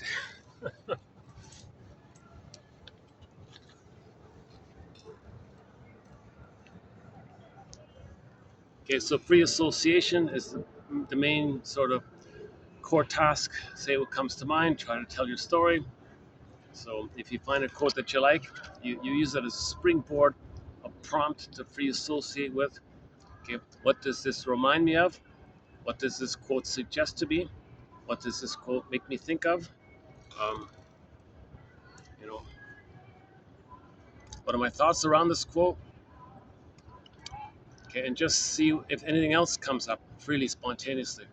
Just relax and just let's see if something else comes to your mind. If a feeling comes up, okay, validate your feeling. I must have a very good reason for feeling this, name the feeling kind of thing. And then maybe go on. What's the what's the most or what's the worst thing about this feeling? And just free associate kind of thing. Or what's if it's sadness, what's the saddest thing about here? And just see if you can get a little more kind of thing. And that's good enough. 10 minutes a day. Okay, free association. Now, you do the same thing in the morning when you get a letter from your unconscious to you. Okay, waking up in the morning, it's kind of like getting a letter. The dreams you remember, that's like getting a letter. Oh, yeah, this one here. Suppose that one morning a letter arrives at your door, along with the bills and flyers. This one stands out. The handwriting is somewhat familiar, though you are not sure where you have seen it before. It's in a nice thick envelope. You take it to your desk and set it there, but you don't open it. The following morning, a similar envelope arrives. Again, you set it on your desk. Again, it remains unopened.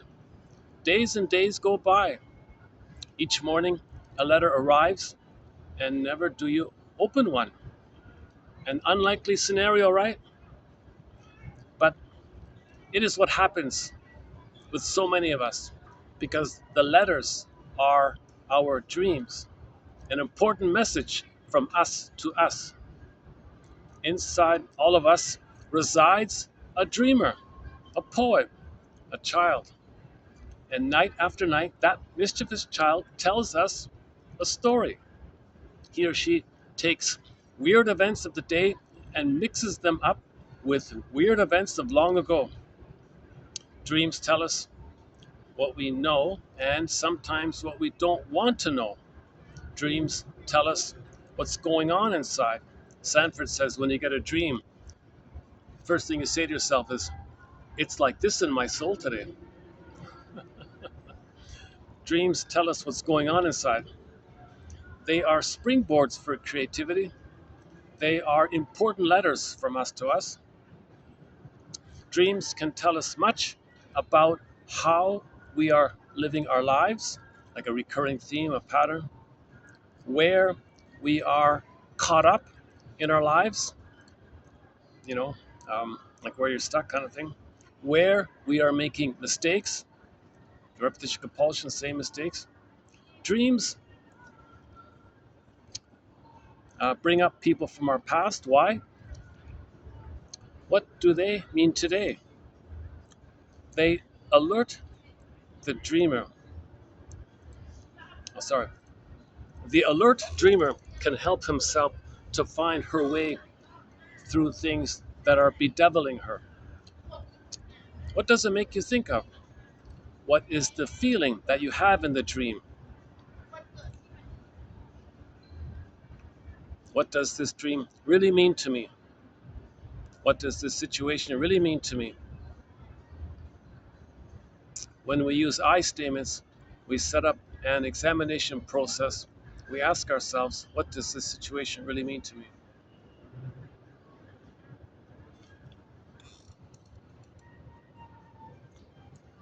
Okay.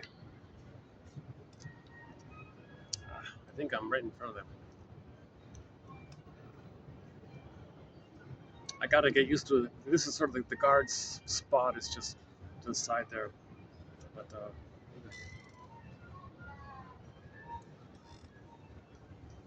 right, hold on a second. Yeah, it's actually I feel a little calmer in this spot here. Yeah, okay. Sorry, one second. One second.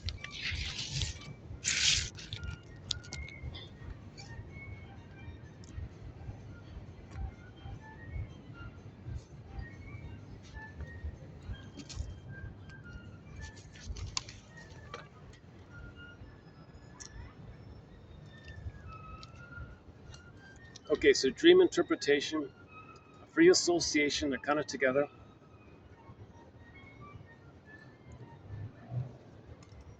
Okay, based on the okay now another Twilight Zone episode called Saturday. Okay, so not so much about the story or the actor. It's about the idea of the play, that the healing journey can be maybe presented in 7 parts, and these 7 parts, the author named them after the days of the week: Someday, Moan Day, Doomsday, Wound Day, Thorn Day, Free Day, Saturday. So actually, that episode focuses on the last one. So the freedom took place on Friday, Free Day, and Saturday, the false self shatters away. So you see the transition from Friday to Saturday, Free Day to Saturday. So, anyways, you start with someday. The someday issue is you got to face this someday beliefs. Mother's big lie. Someday, um, you know, well, someday you got to realize it was mother's big lie. But the someday idea is if you believe the big lie, okay, well, someday. If I repeat in the present what happened with my mother in the past, I'll change the past someday. So let's just repeat, repeat, repeat, and someday I'll change my past. Doesn't make sense. You got to face this someday thing. Someday, if something symbolic of mother, maybe that symbol of mother can actually be mother in the past. Someday, some pint of ice cream and some bottle of wine will be mother's sweetness and spirit in the past. Someday. Okay, nonsense. Someday. If I shame others the way my mother shamed me, and I protest, and I show the world what she did to me in my anger, and I protest, and if I shame others again and again and again, cynical humor, sardonic humor, black humor, schadenfreude humor, if I put others down negatively, if I think badly about others, okay, and that's others are me, and I'm the shaming mother, Faustian deal, Faustian complex, someday, um, a magical time machine will appear. I'll go back in the past. Mother will say, "I'm sorry. I saw what you did. Let me make it right." Okay, you got to face this someday. All these someday things. Martha Stark calls it relentless hope. Janoff calls it this unreal kind of hope. So this is like a. There's different kinds of hope. This fantasy hope that in this kind of area. I think those are the three main ones in the someday area. Then if you face when you face the nonsense, when you face this absurdity, okay, one guy calls it the absurd. Now you're the absurd hero, or the absurd one, or something. The absurd man, or the absurd hero. When you face the absurdity of this yesterday's video, okay, that's going to lead to what Janoff calls the death of unreal hope is the birth of new life. So the death of unreal hope, that's the moan. Now you feel the moan of this. Okay, so someday moan day. Now you're into the moan day. Okay, after you moaned a while, after you've done some moaning, okay, and you're ready to, okay, you're on the journey. Um, Once you start that journey, you can't go back to the big lie, right? Once you know it's a big lie, you can't go back to believing the big lie, right?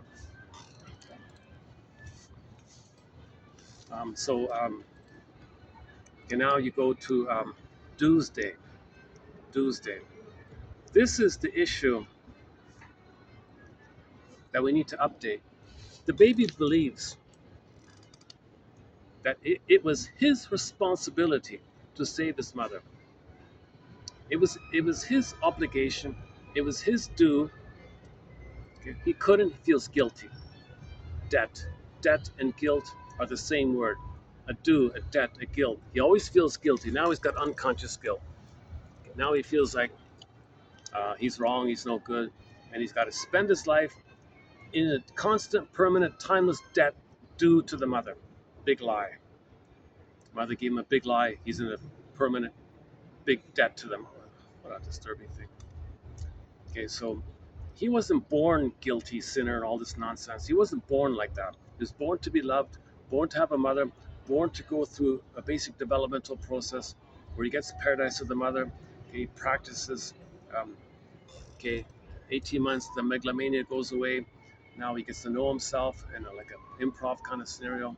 And at the age of 3.5 years of age, roughly, he gets his quote unquote psychological birth. It's not a perfect psychological birth, but he's mainly got enough of an identity that he can now know himself and have his real self activation.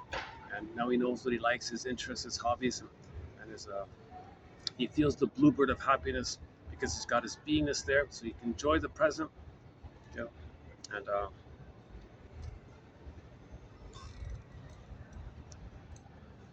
okay, so this Tuesday, we got to face this Tuesday thing. Okay, so, i.e., resolve unconscious guilt. Okay, now enter the Twilight Zone episode Shadow Play. A depressing episode, I don't recommend it, but unfortunately, um, it's pretty clear about this issue of unconscious guilt. So it's a Groundhog Day nightmare episode. This guy has a recurring nightmare night after night, guilty, guilty, guilty, shock, wake up, shock. So this poor guy um, was facing at midlife this ongoing issue that all of his life he felt some kind of unconscious guilt. He felt like he committed some kind of crime, but he doesn't know what it is. He doesn't know what it is. So there were condensation, there were two things going on. When the man in this Twilight Zone episode, forgot his name, when he was a baby, when he came on the scene, the older sister didn't want him around because the older sister highly dependent, highly was very highly dependent on the link that she had with her father because the mother was abusive. So she needed the father around to protect her a little bit, guide her a little bit, give her some kind of hope, like a counterweight to the mother's abuse. So she really needed the father. Now, the father can't do what the mother's supposed to do. So she's also caught in the eternal triangle issue because the father can't do what the mother should have done. But at least the father gave her some protection, some guidance, some hope like that. So she really needed the father. If she lost the line to the father, she'd be too exposed to the memory of the mother, and she's terrified of this. So she really had, her only hope was the link to the father kind of thing. So when the son came on, I don't want you, son, the older sister said, because you might break the link I have with the father. So the son came on the scene, and the daughter hated him, didn't want him around. So the son made the conclusion, unknowingly, that he did something wrong. When the sister said, I don't want you here, don't be here, he thought, did I do something wrong here? So the obvious question is, did the little boy do something wrong? Of course not. But he believes that when the sister rejected him. Okay, now turn the page. The other condensation is the other part of the condensation is often um, when the mother's engulfing the son, using the son um, as a source of supply and all this, okay, and she's the wicked witch, and she alienates the son from the father, and she's smothering the son, engulfing the son, and clinging, demanding, parentifies the son, turns the son into a mother for her. Okay, the father, meanwhile, watches this. He shrugs his shoulders. What can he do here? Well, enter the song "Mama Let Him Play" by Jerry Doucette, discussed yesterday. Okay, okay, so let's stick to this one. So, so the father could intervene like that, back off, let him play the guitar, let him play some rock and roll. So the father is meant to kind of guide the child, protect the child out of the abusive, engulfing, demanding, clinging, possessive, desperate mother, because she's desperate because she didn't get the oneness with her mother. So she jumps to the baby. Baby, you be the symbolic breast. She gobbles him up. He thinks the mother's like a devouring, gobbling monster, like the Cyclops, like the Boar Queen and all this stuff, right? Okay. Okay, back to the Twilight Zone. Okay, so usually the father in this situation shrugs his shoulders and says, I give up. I don't know what to do here. Fine, fine, darling. Take him. Sacrifice. He's all yours. Gobble him up. I don't care anymore. Leave me alone. I'll go to the garage and play with my hobbies. Leave me alone. I want my freedom. So the father sacrifices the son to the monster, placates the monster, and he wants his freedom. He wants to be free. Take him, let me go. Okay, now enter the self-help book entitled When He's Married to Mom by a guy named Adams or something. A little bit like this. Okay, on this point, enter the mental hygiene film called Overdependency, NFB.ca, 1947. The son snuck out, managed to escape from the grip of the mother, the vice of the mother kind of thing. And he got into the garage. Dad, I don't want to like this. Dad, I want to connect with you. Too late. Go back. Go to her. I don't want you. I already sacrificed you. Leave me alone. No, Dad, no, get out of here. So he kind of like that. So some fathers do it that way. Another variation is the son comes on the scene and suddenly she spends all her time with the son, and some fathers feel jealous. Gee, I wish that son weren't around because I never get to see my wife anymore. And what the wife does is, oh, husband, I don't need you anymore. I've got him. Um, so just pay the bills, and I've got him. I've got what I want. I'll control him. I'll dominate him. I've got my partner. So she partnerifies the son like that. Some parentify the son. Some partnerify the son. So some fathers might think, gee, I wish he wasn't around. Okay, so that's the shadow Twilight Zone. He was dealing with this as well. So the nightmare was finally see, dreams are healing. He's trying to face this stuff. Back to the letter. He got a letter. These nightmares are dreams. So he's trying to face this stuff. So in the nightmare, okay, in one night, he'd see his father as the judge. Okay, because it's guilty, they did it like a courtroom scene. He's guilty, right? So in one night, he'd see the father as the judge. Kaplunk, you're guilty, son. Didn't say son, he's guilty. Jeez, he feels badly. Why is he guilty? I don't understand why he's guilty. Next night, the father is seen as the district attorney. Oh, get him, he's guilty. The guy's shrugging his shoulder. What is this? Next nightmare, the father is the minister, priest guy. You're a sinner, you're bad, you're doing all this. Oh my God. So during these nightmares, you see the poor guy trying to confront the father. Father, what is it? What on earth is it? For the life of me, I don't know what it is that I'm being accused of. You say I did something wrong, but you won't tell me. Could you at least tell me what I'm guilty of? So he's trying to work through this. He was trying to um, speak, get his voice. That's the healing. You got to say it and symbolize it and know it and communicate it. Feel what you couldn't have felt. Know what you couldn't have known. Feel what you couldn't have felt. So he's trying to work through this issue with the father. Okay, now this isn't a this should be like a 3-hour Odyssey film or something. It's just 30 minutes, so you don't see the conclusion. And the episode ends sort of with this recurring nightmare, because we didn't get the confession of the father. We didn't see the father say, "I'm sorry. No, I'm wrong. Let me make amends here. No, you're welcome. The problem was me, not you." Oh, what a relief! I thought I was the problem. No, I'm the guilty one. I'm the one that's wrong. You're not wrong. And then the sister wasn't even touched, really. Okay, that's mainly okay. Now the famous Franz Kafka, right? The guy's told he's guilty. He's a law-abiding citizen. He's confused. What am I guilty of? They don't tell, and that's the issue. He's freaking out with the feeling, with the accusation that he's guilty, that he committed a crime, but they won't tell him what it is. And he's a goner because of that. Because he couldn't specify and call out the big lie. It's a big lie. No, he's not guilty, but the baby feels guilty. These when they say that to people, oh, you're a sinner, that's a big lie.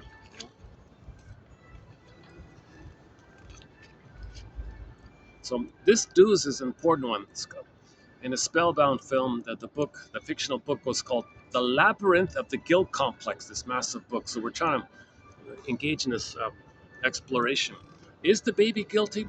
Did the guy in that film, does any baby do anything wrong by the act of being born? Are you serious? If you think so, that's a sign of your own trauma. No baby's born guilty. No baby's born with some kind of debt or due that he's got to save his mother. And because he can't, he fails in the task. So now he's guilty again because he couldn't save the mother. Is that because he's defective? Now he feels shame because when the mother rejects him, that's his identity. The emotion linked to your identity is shame, burning, biting feeling. Now that's the symbol of hell.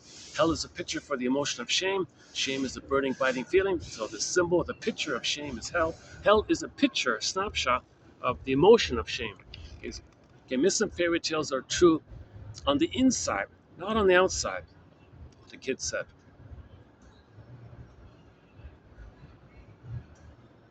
There's an anecdote of, who was it? Was it Robert A. Johnson or somebody? He gave a lecture. He gave an interpretation. Or was it Johnny? One of those guys. Either John A. Sanford. He's a great author, John A. Sanford. When I say John A. Sanford, I mean the guy who wrote Healing and Wholeness, Dreams and Healing, Invisible Partners, and so on. And the other one is Robert A.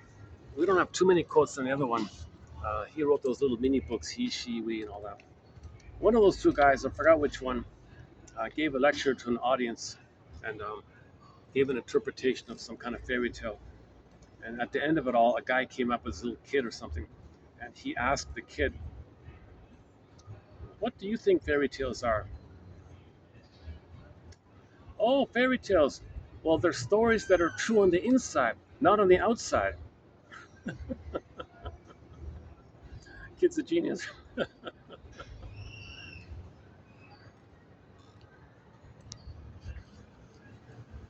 don't know if it's real or made up or whatever. That's a pretty good summary.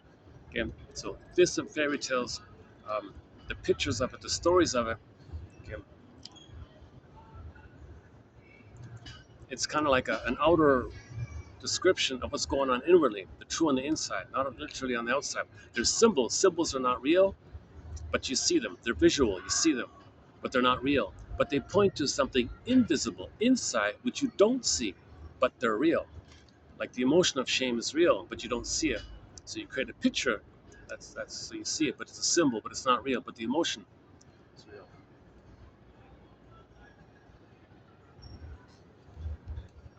Actually, this is a better spot. Yeah, I don't get the traffic. I don't really get much. I get less traffic here. Yeah. Is lighting's doable, right? Interesting background there, the trees.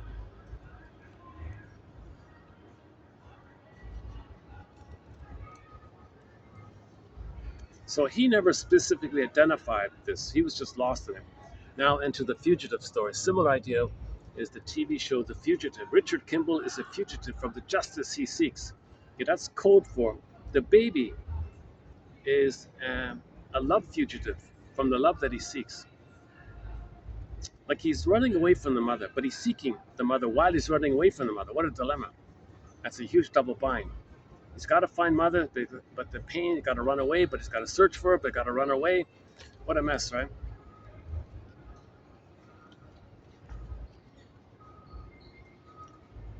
So the baby feels guilty. He's a criminal. He's running, but he's searching for the justice or for the love that he seeks. So Richard Kimball wasn't guilty, but the court system was chasing him. That was code for the psychology. We believe as babies that we're guilty and in debt and do something wrong like that. This is a byproduct of when mother betrays us. Betrayal trauma. Too many babies are being betrayed by the mothers because these mothers don't remember that they were betrayed. They're trying to remember that they were betrayed. They do so by repeating it. If they don't remember and they repeat it, the child is betrayed. Okay, this usually takes place, one theory is if the cord and the placenta. Now there's a lot of material about the cord and the placenta, a very important, huge topic, but just one aspect of it is to summarize it maybe. If the baby treats the cord and the placenta kind of like a bridge to the mother, and he comes out of the uterus, and they remove that bridge, the baby's going, where's my mother? Did she abandon me? Now the baby doesn't know time. So the mother's gone. He was abandoned. That's like a betrayal, basic trust. Baby had all of his trust on the mother. Okay, he gave all of his tender trust to the mother, and she dumped him, abandoned him. The might be that vertical, like he's falling or something. The vertical film, I don't know. Somebody thinks that. So he felt really abandoned. So pin goes in the collar, soul flies away. Now he's flat affect. It's traumatized at birth already.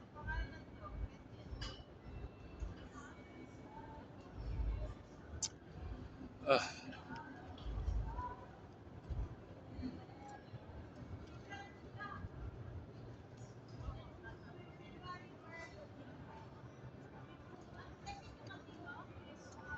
yeah, I appreciate the hospitality of the guards and the front desk people. Letting me use this sort of section. I first go to the park area. I do most of the videos in the park, but when it gets too much, I kind of sneak over here. They say, okay.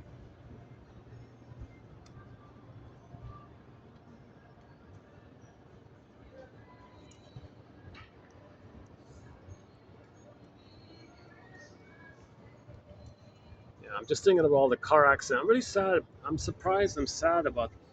There's quite a few car accidents and motorcycle accidents on the holiday. Um, geez, like I don't know. A surprise. It's a lot of people are rushing home for the holidays. They're rushing back or something. Uh, it's really sad like that. My goodness.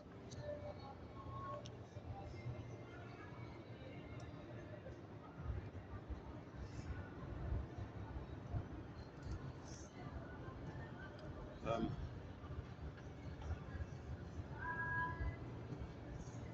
yeah. Okay. Um, where are we here? Maybe those news items remind me of losses, my own losses. Like maybe that kind of thing. Yeah. Yeah, for sure. Okay. So where are we here?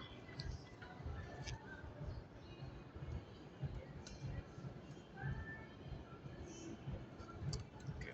Still a little sweaty here. Well, that's why the flies are. I'm still sweating. Jesus Christ. It's dropped. It's still pretty hot. It's for 2 days. Oh my God. Yeah, for 2 days it dropped and it jumped up again suddenly.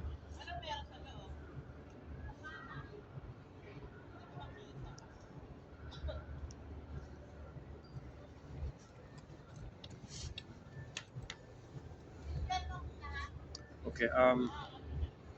Okay. So we're talking about Tuesday, right? We gotta update this issue. Every child is entitled some modicum of beingness and happiness and identity and self-expression. He's not guilty to do that, but that's the byproduct if he feels guilt. He'll be afraid to have his beingness because he thinks he's betraying the mother and he's guilty. He's supposed to spend his life giving and being loyal to her. That means being dysfunctional. Okay, so dysfunction, okay, in whatever form it takes, it's included. The unconscious guilt is included. Dysfunction is the guilt. Now, Burglar has an added point to this, whereby there's a sneaky thing going on. When the baby is hurt by the mother, that pain is linked to the mother. The mother is meant to be pleasurable, but the pain is mother. Now, pain is mother. So he's got to libidinalize the pain or guilt or shame and think that's pleasure. That term is called psychic masochism. This is considered a major crime, a major cover up. The mother was a criminal, the baby covers up. This is too much. He can't know it, it's too much. So what he does is he'll confess to a lesser crime, a rescue station, some side thing. The dysfunctional behavior will be the blame, and he'll be guilty of the dysfunctional behavior. He won't be guilty of libidinalizing psychic pain. Okay, making the pain with the mother somehow pleasurable in the sense that there's your mother. Okay, so you won't admit that. It's too hard to admit that. So you confess to some other thing. All right, I'm confessed. I'm guilty. I'm a smoker. Oh, fine. There's my pain. So you think the pain is from the smoking? No, that's just um, a cloak for the under issue. Now the person has a defensive, neurotic need, okay, to smoke, okay, to cover up the psychic masochism. Oops, all of a sudden.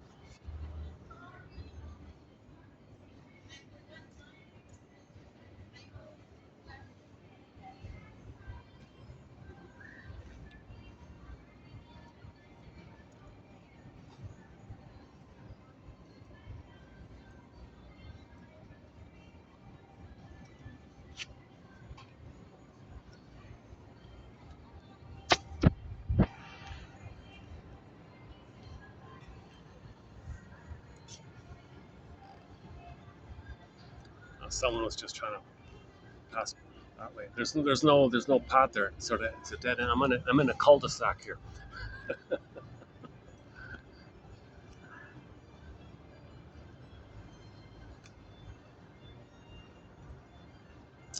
Okay, so I'm not focused this video. Um, no matter the videos in terms of my delivery, jeepers, it's about the quotes. It's about the quotes. Now, if I had the music player, I'd close up with Mission Impossible. Your mission, should you choose to accept it, is to get the encyclopedia. It's a massive file. If imagine an 8-volume encyclopedia, that's what it would look like if it's printed out in the printed version. But instead, you can get the PDF file, and it's a midlife resource. Nothing like it out there. 62 chapters, with the hope that 1 out of 10 will click and be of help. So it's going to be unique for each person, which 1001 will be of help to them. So it's like a lantern. It's like a lantern to give you night vision. It's like a lasso of truth to bring up the truth. It's like a nest, build a nest to hold the opposites, to build the Jane mind, the nest, the Jane mind. Our featured song today, Jane.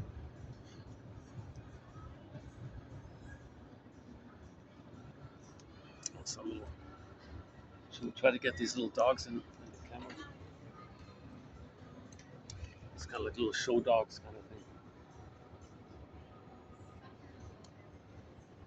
Um, let's see if I can get one of the dogs in. I'll see. Can I take a picture of your dog? Is it okay to get your dog in my camera? Just for 1 minute? Just for fun. He looks so cute, huh?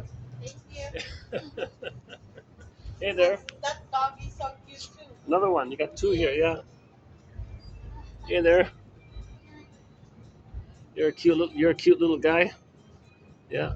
He's a baby, right? There's the other one. Yeah. Yeah.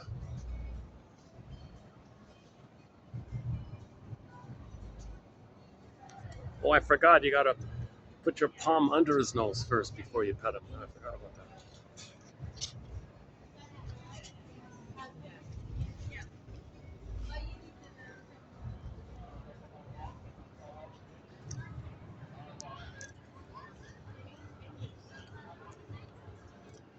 Where are we here? Okay, so we're still on Tuesday, right? Self-compassion, self-empathy. We're not guilty. We did nothing wrong. That guy in the Twilight Zone episode did nothing wrong, but he doesn't know it.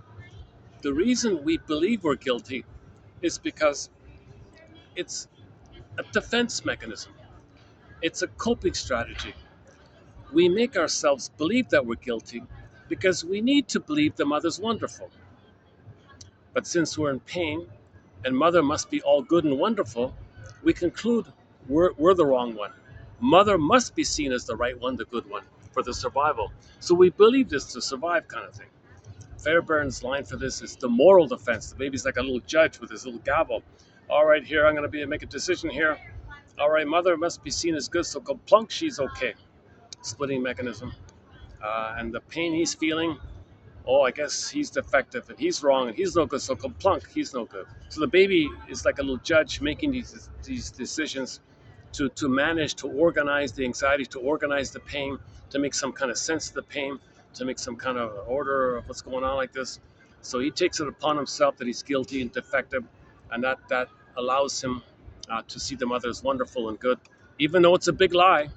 Even though it's a big lie, he's got to believe the big lie. The mother's wonderful, when really she's hurting him, um, and he says he's no good.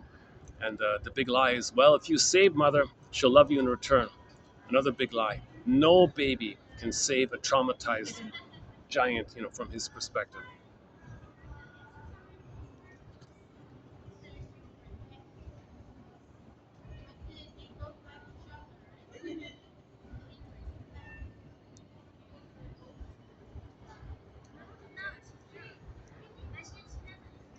That's just the second dog we got. We got a lot of cats on the camera.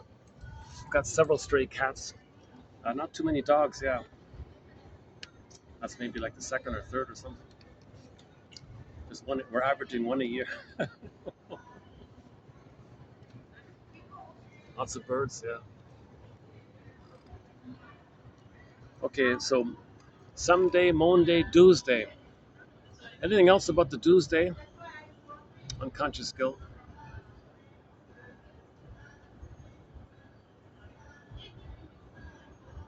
Emancipate yourself from mental slavery, sings Bob Marley, right? You want to leave that psychic house. You're not guilty. You got to convince yourself that you're not guilty. You did nothing wrong. One person says, the odds of any person being here are 1 in 400 trillion. And that's from the Great Spirit. So if you're here with those kind of odds, you're like nature. You're kind of valuable like that if those are the kind of odds, right? So you're all quote unquote chosen like that. Og Mandino's famous line, nature's greatest miracle.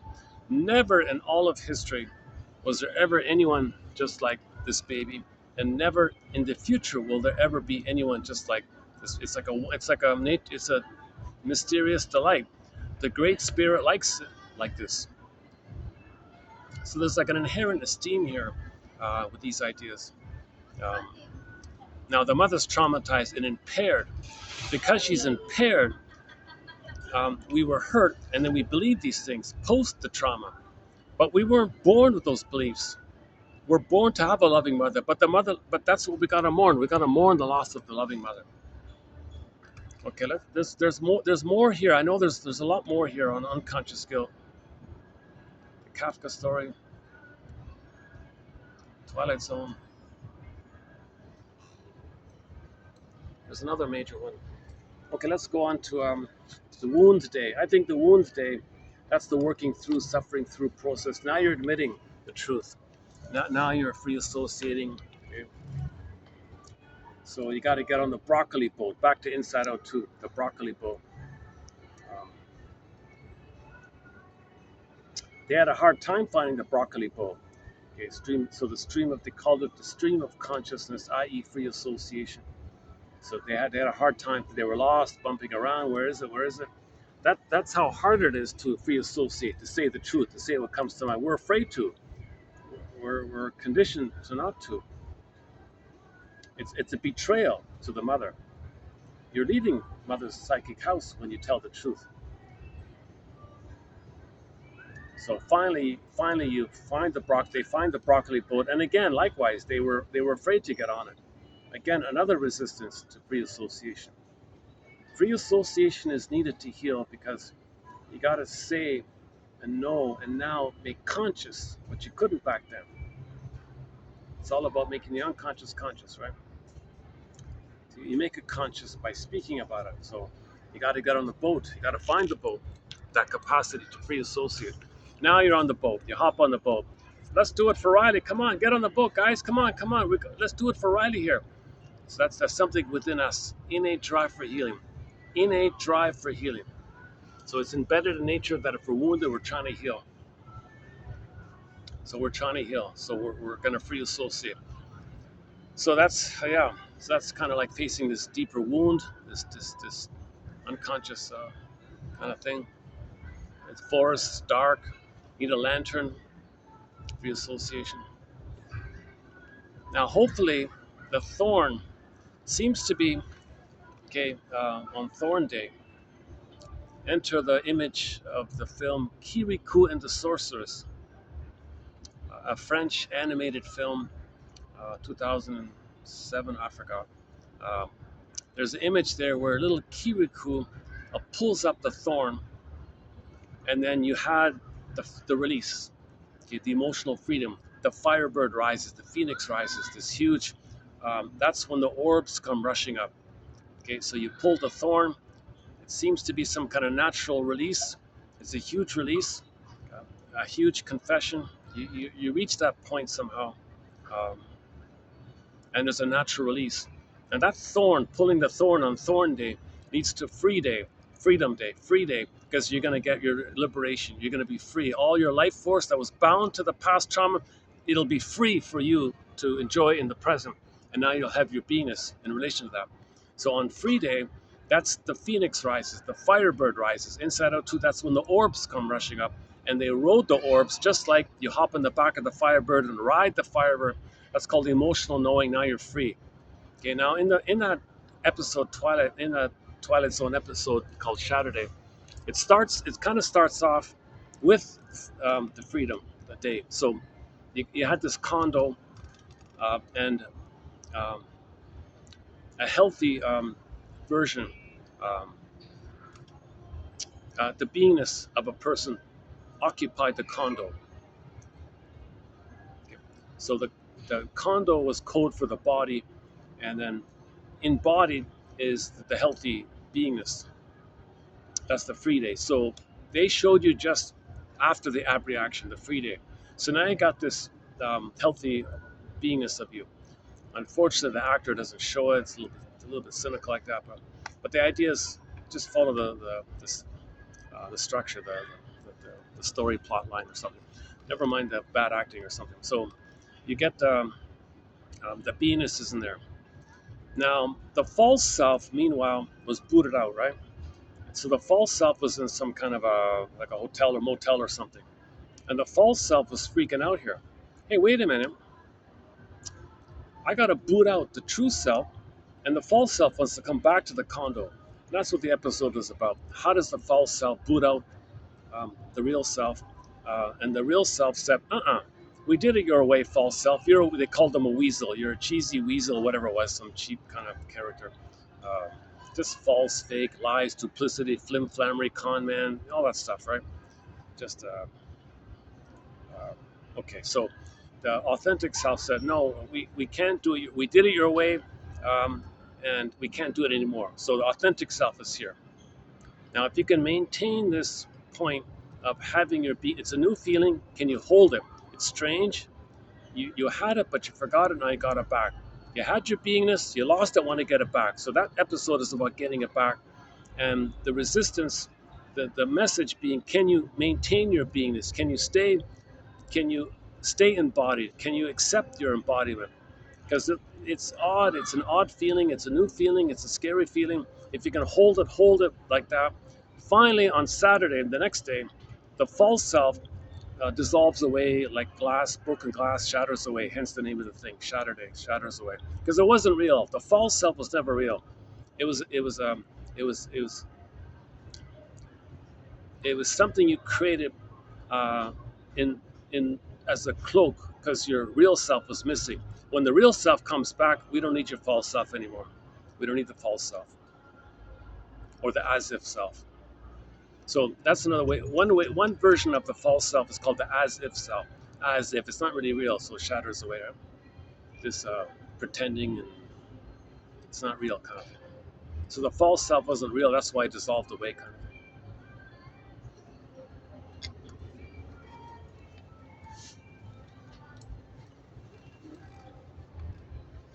Okay. There are so the Anne Teachworth one about the couple imprint. I've discussed numerous times already. That's an important one. If the firstborn's a daughter, she's going to role model her choice after the father. That means she's going to marry a man with her mother's personality. If the firstborn is a son, he's going to role model after how his mother chose. So he'll end up marrying a woman with his father's personality. Thus, as above, so below. They recreated in their present light a reflection of their memories of the imprint that they recorded when they were a child watching their parents relate to each other. It's a memory like that, a template like that. So they create in their current life a reflection of that template. They play one role, find the other to play the other role, and there they are. You haven't left that house. You're still there. So to get out of it, you got to do the role play exercise of imagining healthy parents relating to each other, and use that as a new springboard. And then your outer will reflect that new, healthier precedent you create with the role playing.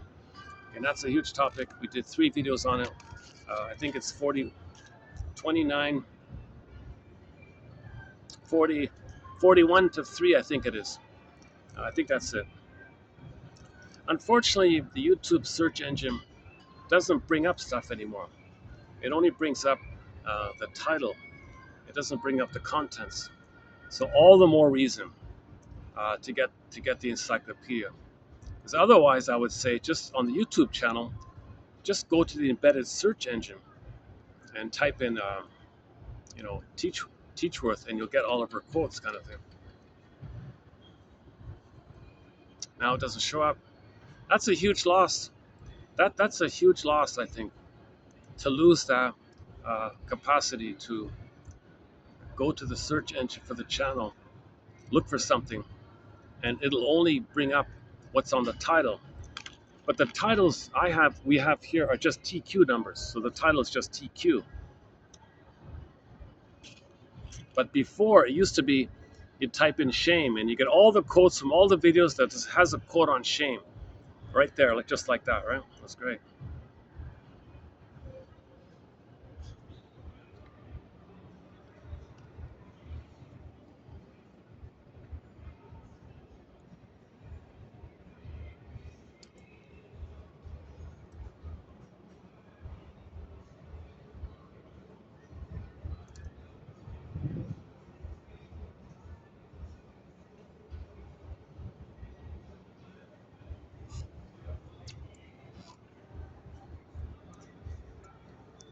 Yeah, okay.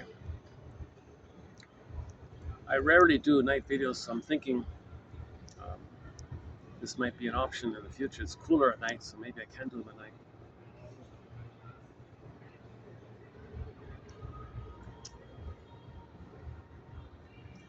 I was just thinking it would be fun to have this whole indoor space.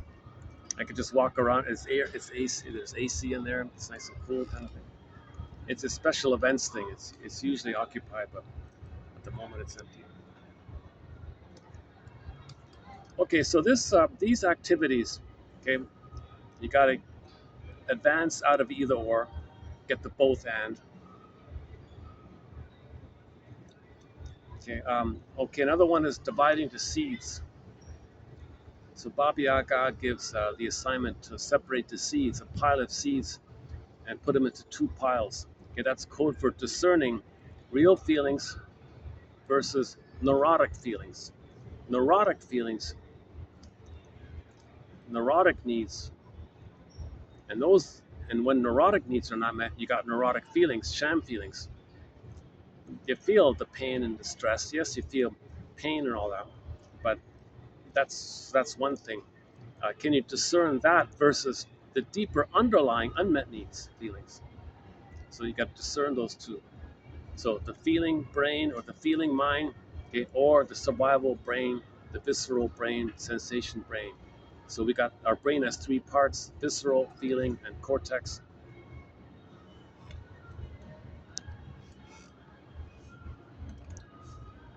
Okay, so the someday, so we talked about the someday, the Tuesday, reassociation, dream interpretation,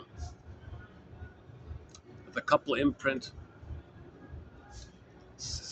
creating a new precedent in your brain so that your outer will reflect a new healthier inner, as above so below, but you need that inner first. So Miss Teachworth says when a couple comes to her for couples counseling and the couple says to her, Miss Teachworth, we're fighting all the time, could you please teach us how to communicate, teach us couple conflict resolution skills? She said, no way. What? You sir, I'll see you on Monday. You ma'am, I'll see you on Tuesday. Okay, fine. So the fellow comes on Monday. He says, oh, I see. So I'm going to role play with you. She says, my client are your parents in your brain.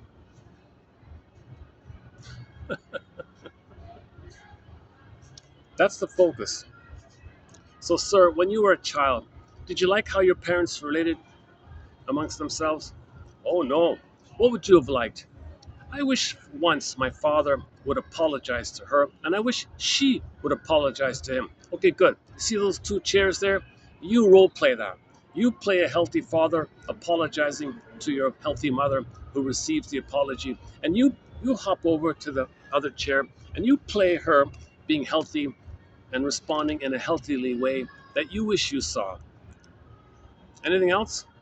I wish they um, had, did some fun things together. Okay, give me an example. You hop into those chairs and role play them discussing or planning a fun activity, and actually do that. What else? I want them to resolve their problems. I want them to make I statements. Okay, so what's an I statement? Okay, now you got to go to Susan Campbell, 2360, the Rosenberg one, Offner, OFNR. And so he learns how to make an I statement, but he gives it to his father in the mind, an imagination of a healthy father, and pretends his healthy father is making the I statement to his healthy mother in the other chair. And he plays her receiving and giving empathy and validation for his I statement, and she makes an I statement to him. So you role play healthy parents, role play, role play. So he does that on Tuesday, she does the same thing, and this goes on for several months, right? Then, sure enough, several months later, the couple got along with each other because the outer reflected the inner. The outer is a reflection of the inner state. Now, in their inner state, they had a new precedent to refer to. They needed that. Yes, it's positive fake memories. Yes, it's imagination. But there should have been positive memories there anyway. So you have something to kind of springboard from. It feels better. You like it. You want to build on it. The couple's committed to healing. So you focus on the new template. So he had a healthier template. She had a healthier template. So when they related to each other, and since they were both coming from healthier templates, their present life reflected that. So they got along with each other. So they became healthier in their relationships. So fix the template, the couple imprint. Okay, then your outer will reflect that. Again, the book's called Why We Pick the Mates We Do. So I recently covered. Okay, another point about how the Jane mind, play the song Jane, is Elan Golem's book, Unloved Again. A very good book called Unloved Again. It's a self-published book, iuniverse.com, $3.99 PDF file, well worth the $3.99. Excellent book called Unloved Again. She talks about the constructs. So frozen child, freezing parent constructs, okay, that's the trauma. That means you're in the past. If you're using those constructs, that means you're in the past. That's the trauma. So if you in your present, you identify who's the puppet master, frozen child or freezing parent. If it's freezing parent, okay, that's the envious one, the wicked queen one. Okay, if it's frozen child one, that's the envied one, the clinger, pleaser, childlike one. His fault, he's guilty, and all that.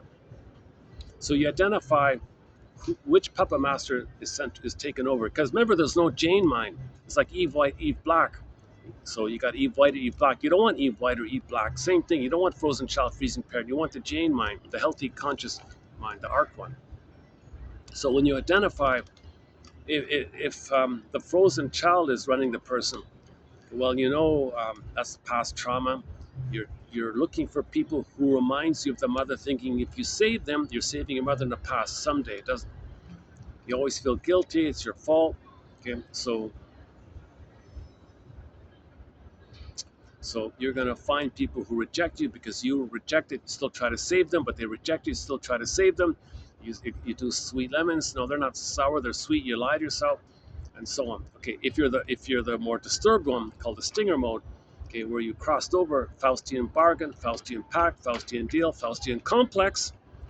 I've been on one of those complex tours. Sings Katie Lee, and my music player is broken today. So normally I'd play Katie Lee called Shrinker Man about being on a complex tour. So one complex is the Faustian complex, the Faust complex. Okay, that's the freezing parent one, like the Wicked Queen in the Snow White. That's you're criticizing others. You're filled with envy. You're filled with greed, envy. Remember, the Wicked Queen is not just envy. It's also greed. Greed and envy is sometimes called grenvy. Underappreciated phrase. It's a painful phrase, but grenvy, I think, captures the issue there. So remember, the mother only feels safe if she shames her child. If she hates the goodness of her child, Snow White, the child had goodness. For that mother to feel safe, she's got to hate the goodness of her own child, because that's what happened to her, and she had Faustian deal. She crossed over. So to have a mother, she's got to hate goodness. So this means Snow White was never mirrored. Okay, so she feels like in a glass box. She can't emotionally be present. And this is all images for a traumatized mind of a person. So a person feels that their beingness is in a glass box. Your beingness is in a glass box. Snow White is in a glass box. Your beingness is in a glass box. So you don't feel your beingness is a wall there, the glass wall. You know. Now you can see through the glass, but you can't feel through the glass, right?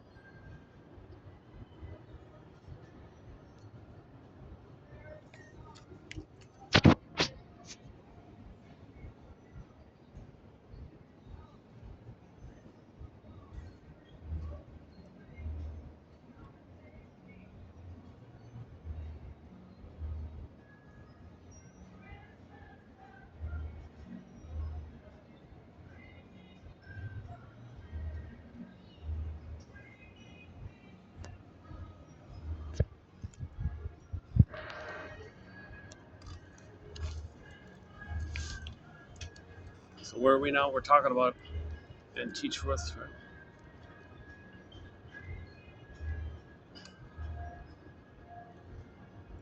Okay, so in conclusion, we're trying to now know what we couldn't back then, so we can feel what we couldn't have felt back then. That's called the phoenix rises, firebird rises. Okay, that's a positive ab reaction, a healthy ab reaction, an emotional release. You're going to emancipate yourself this mental slavery. You're going to get back your feelings, your beings. Now you're in the present. Now you're embodied. Now you make sense. Kirsten Wilson says if you're not in your body, you don't make sense anymore. The natural, healthy state of affairs is called one image is called the maiden king. The beingness, okay, the maiden, that's the feminine principle, that's the feelings. Okay, now when you're doing, that's the masculine, that's the prince, right? The doing, the masculine, doing, active doing. Okay, moon, sun, night, day, the yin yang, yin yang. So you need the yin.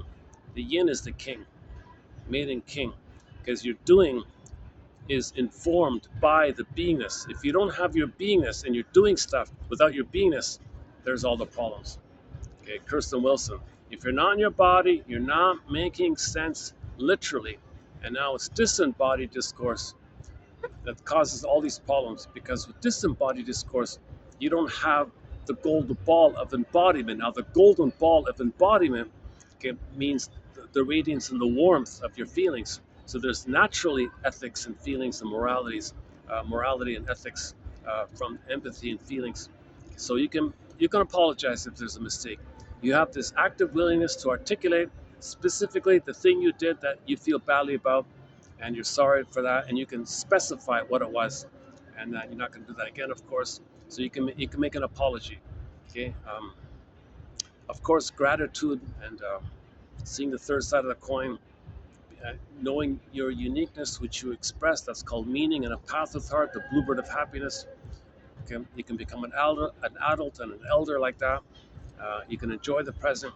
You're not using the present, fighting with your mother in the past, transfer that to the present, still fighting with the mother. So you're not doing that nonsense. You're enjoying the present. That's generativity. You're living in the present.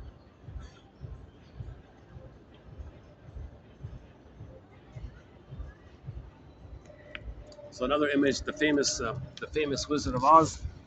So the scarecrow has no brain. That's code for we can't think it. There's no brain there.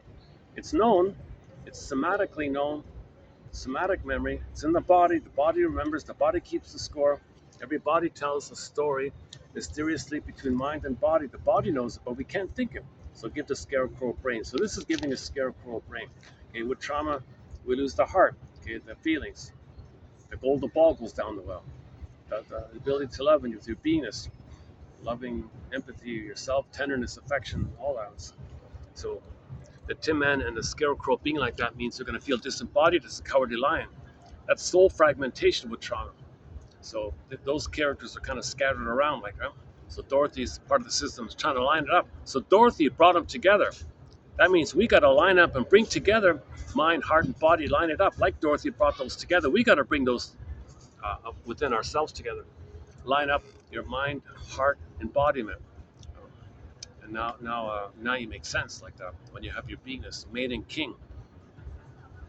The maiden is the king. The beingness is led. So heart informed decisions, okay, ethical like decisions, not cynical stuff. Not you see if you don't have your beingness, you're engaged in the cynicism and the jungle slogans, survival slogans, and prejudice and all this nonsense.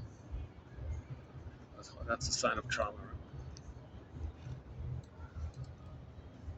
Let me just take a 1 minute stretch here. And then we'll come back and do the quotes. We did one already, the one about the letters, the seventh one. So we'll come back. Luckily, it's not a luckily it's a light load here.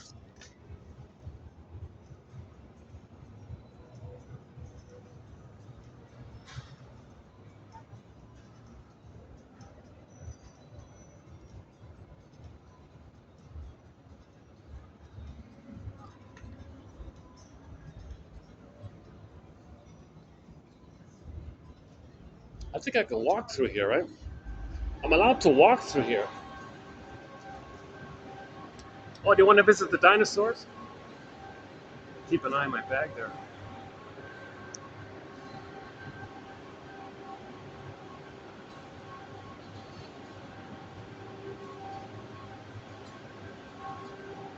Wow. People are quick. I'm not gonna. I gotta keep an eye on my bag. I stepped away once from my bag, not even for not even for a few seconds, and already a guy was hovering around it. There are no valuables in it. I've got an empty juice box, a juice container. But there's some dinosaurs made of air. Looks like the Flintstones. Okay.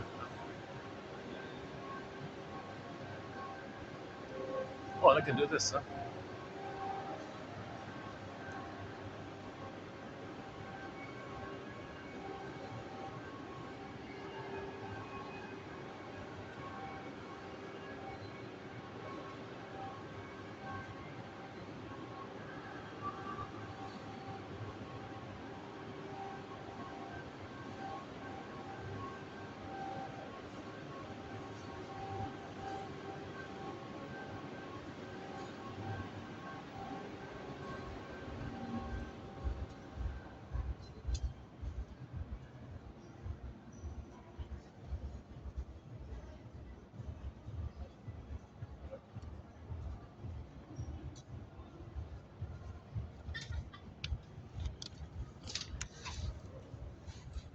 Well, this whole time I've been talking, there's a couple just behind me there, yapping away. Okay. let's let's do some of the quotes here.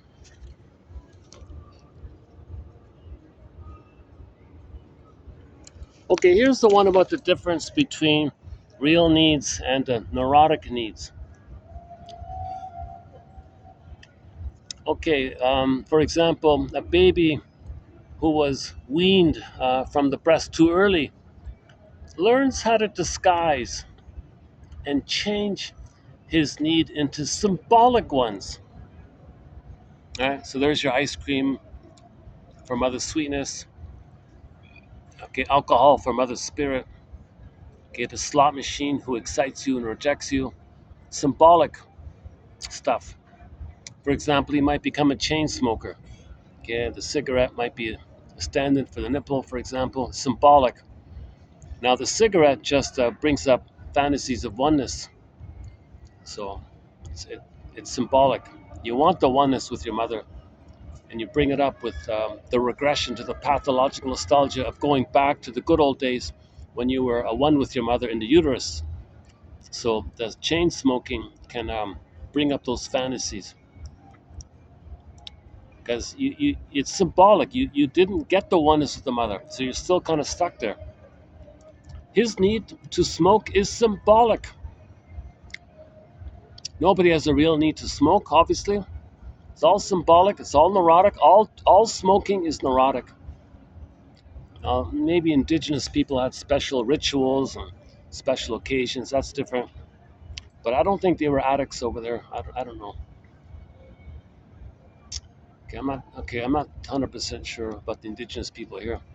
They have the peace pipe, don't they? No, the peace pipe. No, my understanding is the peace pipe was part of just a special situation. They would all sit together like that.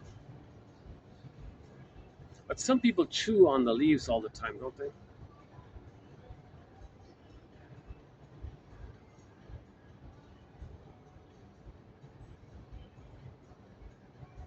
So maybe they're also in symbolic mode. Yeah. Okay, let's follow up on this one here. But emotional eating is symbolic.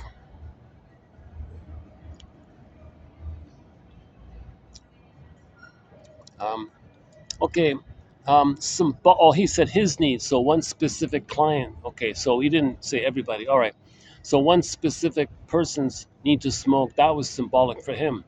Okay. Symbolic satisfactions, however, cannot fulfill real needs, obviously. So Jana puts it this way. Originally, there was a memory of a loop. Baby cried for mother's love, his real need, unmet, looping around because there's no time in there. So it's looping around, his energy's in there, the need is there, so it's looping an infinite loop. So how does that work? Once he's past that critical time, okay, that loop pulls in the cortex. Hey, cortex, here's a loop. Follow the loop. But don't know it's a loop from the past. Just follow the loop. So the cortex says, oh, I got a loop here. I'm being driven by this loop here. So look for mother's love. But wait a minute. The mother's not there. You're not in the nursery anymore. But he's got to look for mother's love.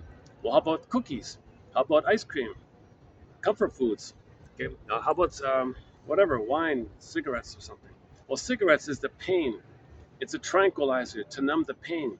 So the hope might be the wine and the beer and the cookies. The pain might be the cigarette, right? Because that's to numb the pain. So maybe you try, it didn't work, and then you smoke or something. That's the famous scene in films, right? The couple who doesn't love each other, they got to reach for cigarettes all the time because it didn't work, right?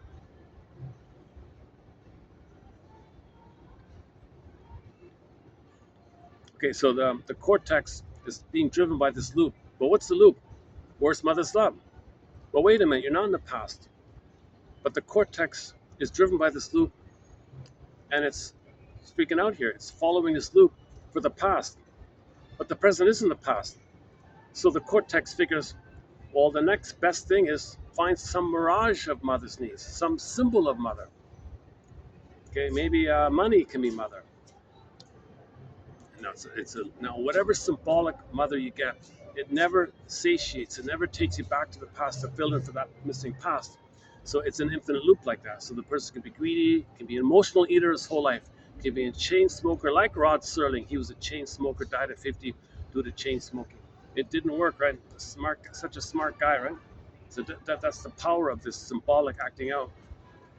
I kept wondering, why didn't Rod Serling do a Twilight Zone episode regarding a chain smoker?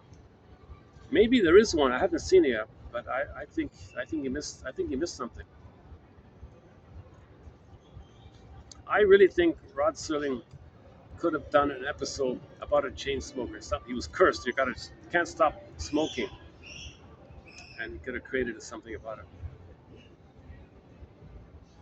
Jesus Christ. He had the perfect format, theater, drama to face this. So it'd be a Twilight Zone episode where, okay, some witch comes, you disappointed me. You're gonna smoke until you drop dead.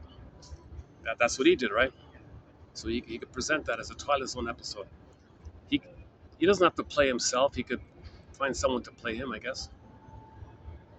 And what's that guy gonna do?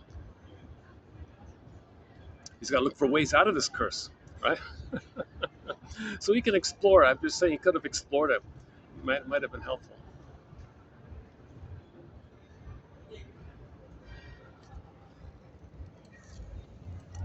Okay, again, an infant who was weaned from the breast too early learns how to disguise, okay, symbolic, that's a disguise, and change this unmet need into some kind of symbolic need.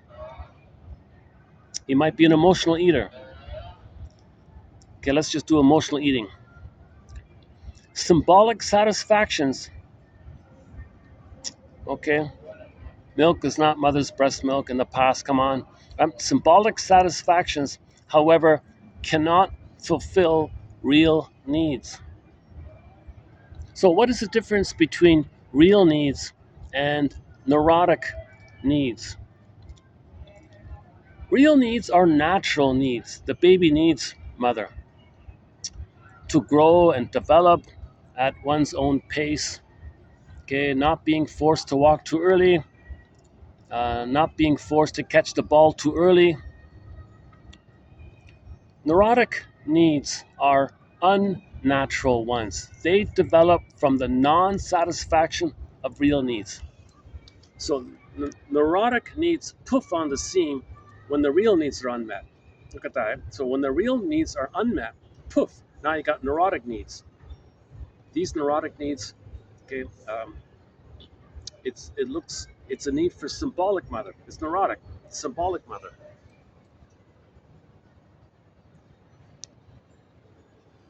Now, by the way, embedded in this phenomenon of neurotic needs, symbolic acting out, it's the cortex. When the loop goes to the cortex, hey cortex, follow this loop. Here we go, but don't be aware of it. Cortex, create some camouflage, create some rationalization, justification. Use your book knowledge. Use what you learn from society. Use some slogans. Use some handy slogans. What's the use? Or use some catchy little phrases to cloak, camouflage, rationalize away, explain away why you're doing this. Oh, it's only ice cream. What's the problem? But are you physically hungry? No. Is there a special occasion? No. Oh, what's the big deal? Big deal. Only ice cream. Well, can you afford it? No. So why are you buying it? I need it. Well, it's a neurotic. Is it a neurotic need or a real need? Oh, it's not a real need, obviously. It's a neurotic need. It's a neurotic need. Neurotic needs are symbolic of the unmet needs of the past. So unmet needs lead to neurotic needs. So just discern this kind of, those are the two seeds Baba Yaga was talking about, the two seeds. Von Franz, Marie-Louise von Franz talked about the two seeds like that in this way.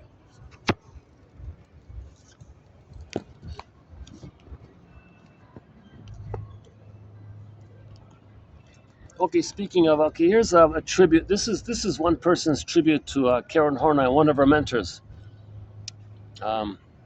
Okay, this was like a review he did of her book, I think.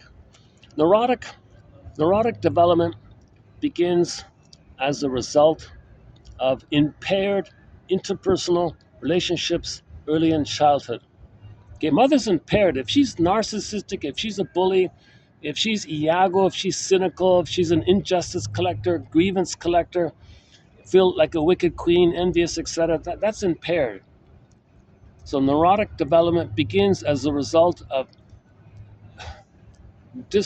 soap opera communication early in childhood. And the child can't fight back. You know, he can't speak up like Carol Burnett to his mother. The child is silent, he's muffled, voiceless, scream. In consequence of which the child develops a feeling of basic insecurity and anxiety, obviously. Each step in the neurotic development inevitably leads to further neurotic development. Basic anxiety leads to the adoption of defensive measures. These produce basic conflicts which necessitate further defensive solutions. The most comprehensive of these defenses is the solution of self-idealization. Okay, so that's infantile megalomania, the megalomaniacal self, the glorified self, the idealized self, which in turn produces intrapsychic conflict requiring further solution. Okay, and I got to cover it up. I got to shame others. Okay, now you get into schadenfreude and envy and so on. None of these steps could be taken if the individual were not already to some degree alienated from himself. Okay, so we were playing the song earlier, Constant Tourist. My music player is not working today. So one of the songs on our soundtrack is Constant Tourist by the band Lunik. Okay, she feels like a constant tourist to the fellow, trying to remember that she was a constant tourist with her mother. Okay, self-alienation. We feel alienated from ourselves. We want to find ourselves, bring ourselves back into ourselves. Our soul is looking for home, and our soul is our home. So it's like the two are looking for each other. We're looking for our soul, and our soul is looking for us. That's the yin and the yang, masculine and feminine, the marriage in the end, in the wedding, in the fairy tale. We're looking to the kiss, and we're looking Snow White, the lady sleeping, the kiss. We're looking for the two to come together. So we want to bring ourselves back to ourselves. We had our beingness, we lost it, want to get it back. Now, while it's away, it's trying to come back, and we're looking for it. It's trying to come back. There's two going on like this. So we want it to touch us, to kiss, and then you're connected again. While it's separated, we feel alienated from ourselves. So a symptom of trauma is called self-alienation. There's a basic anxiety around this idea. Now we feel like a constant tourist to ourselves, i.e., not at home. Like you're a tourist all the time. It's not your home, you're a tourist, like a visitor. So you feel like a visitor to yourself.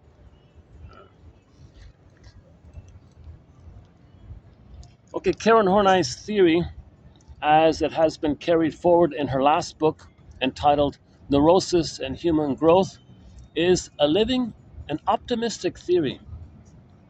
We know now that it is possible for us to change and to become more fully human.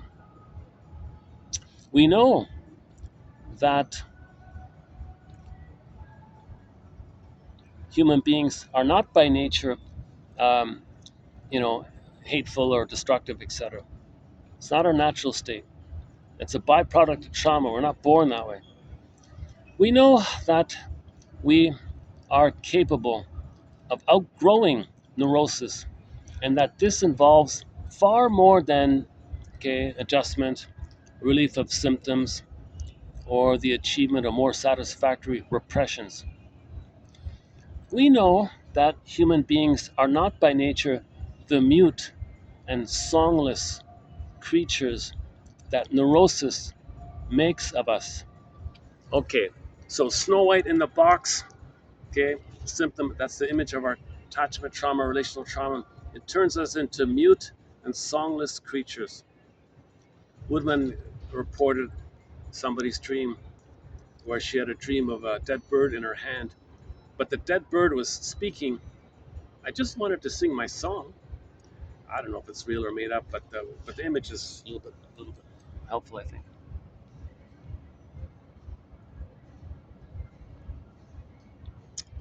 We know now that, okay, the beast each of us faces is not an innate part of our nature, not something we are doomed to suffer under throughout our lives.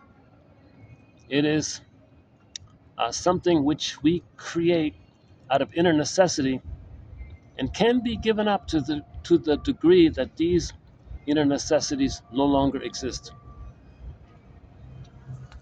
Yeah, so when Morbius faces his unconscious anger, okay, and links it to his unmet needs, okay, the id monster will poof away because right on the planet, forbidden planet, anger is an expression of unmet needs, but the anger can be symbolized like a monster, a beast, etc.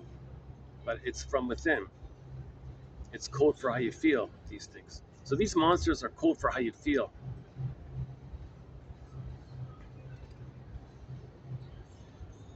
The Boar Queen is code, okay, for how the baby felt, enraged in the oral phase with oral need. So the Boar Queen would find the guy, gobble him up, and one gulp, spit out his bones, use the bones as toothpicks. That's the, that's the clearest, most graphic image I can think of how the baby felt. He felt like the Boar Queen. The Boar Queen is a picture for how he felt. The baby felt like that Boar Queen. That Boar Queen is a picture or code for how the baby felt when the mother was misattuned, malattuned, scheduled, bottled, not around, and all that stuff. He felt enraged in that oral phase.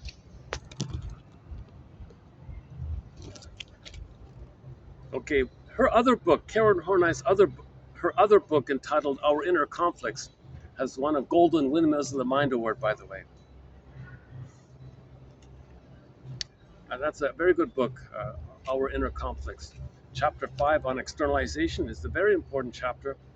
A good follow-up would be her essays, one called the Vindictiveness Essay, because that's based on externalized living, due to her other essay called Paucity of Inner Experience. Due to a poverty of inner experience, again, the chasm, sarcasm scene, okay, you got to externalize living. That externalized living represses the pain. So Masterson says to his clients when they're externalizing all the time, it's so painful for you to focus on yourself. So what you do to soothe yourself is to blame me. What do I got to do with it? Or blame them. What do they got to do with it? So that's externalized living. It's so painful for you to focus on yourself, connect with your real feelings, because it's the chasm. And under the chasm, the confusing thing about the chasm is there's a swoon over the chasm called endorphins. This numbing, stupor, drunk-like swoon, trance, hypnosis, hypnoid state.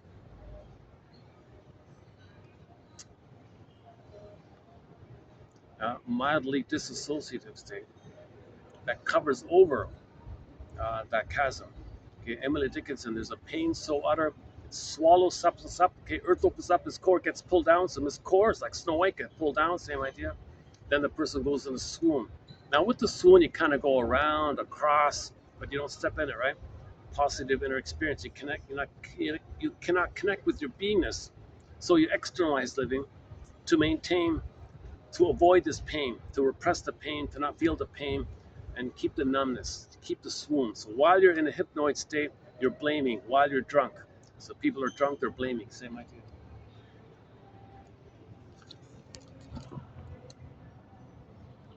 Okay, let's go to the Hirsch ones here. Here's a key one here. I think this first one is a key one here. The infantilization of the son by the narcissistic mother who rejects the child when her demands and needs are not met. The unworthiness experienced by the neurotics or those who live dysfunctionally, the very masochism is the very masochism reflected, and their very masochism reflected in this behavior typifies how the dysfunctional person sees of himself through the eyes of his mother. So another way of saying, I think, was there was, they had the example. Some guy was doing. I didn't report it. It's in his book if you want to. Oh, sorry, no, it's in his article. An old article, 1940 something article.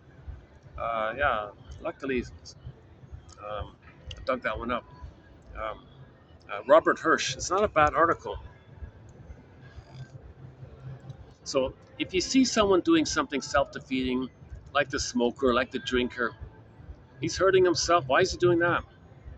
Why is he hurting his lungs or his liver or whatever? Why is he doing this damaging, self-damaging thing?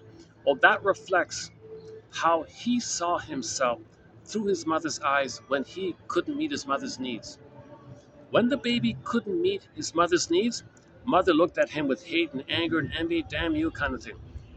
Okay, that hate. She hated the baby. Okay, so she disparaged and devalued the baby. Now, when the baby looks into mother's eyes, that baby sees that image that she created of him, and that's his understanding of himself. Now he's going to be loyal to this image. That's the loyalty to the mother is loyalty to this image. So this image is seen defeated, no good, helpless, and all that. So when people are dysfunctional or self-sabotaging, that reflects the image that he had of himself when he saw himself reflected through his mother's eyes when he couldn't meet his mother's needs. That's his sort of take on self-defeating behavior, dysfunctional behavior, fear of success, and so on and so forth. Okay, dysfunction means being loyal to the mother. More back to Morton Keesum, 22, 91, and 2. Those two. That's all about this. Dysfunction means you're loyal to the mother, saving the mother, trying to protect her like that. See, mother, I'm preserving the image you have of me. We're connected. I didn't leave you. I'm what you think of me. I need you. I need to please you. I need to agree with you. I'll dance to any tune you sing. So dysfunctional is still bittersweet. It's still this bittersweet effort to still try to save the mother, to convert her big lie into some possible truth. It's impossible. How can a little baby who's passive and helpless, who just comes out of the uterus, suddenly find a way to magically heal his narcissistic mother and poof her into a loving mother? How can a baby do that?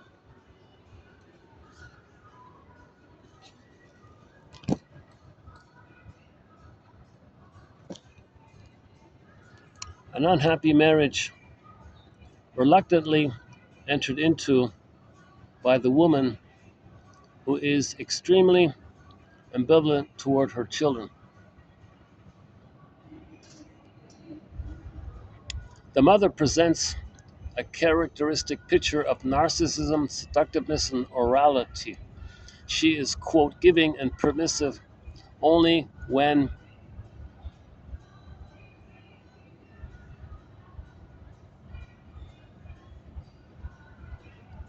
hang on.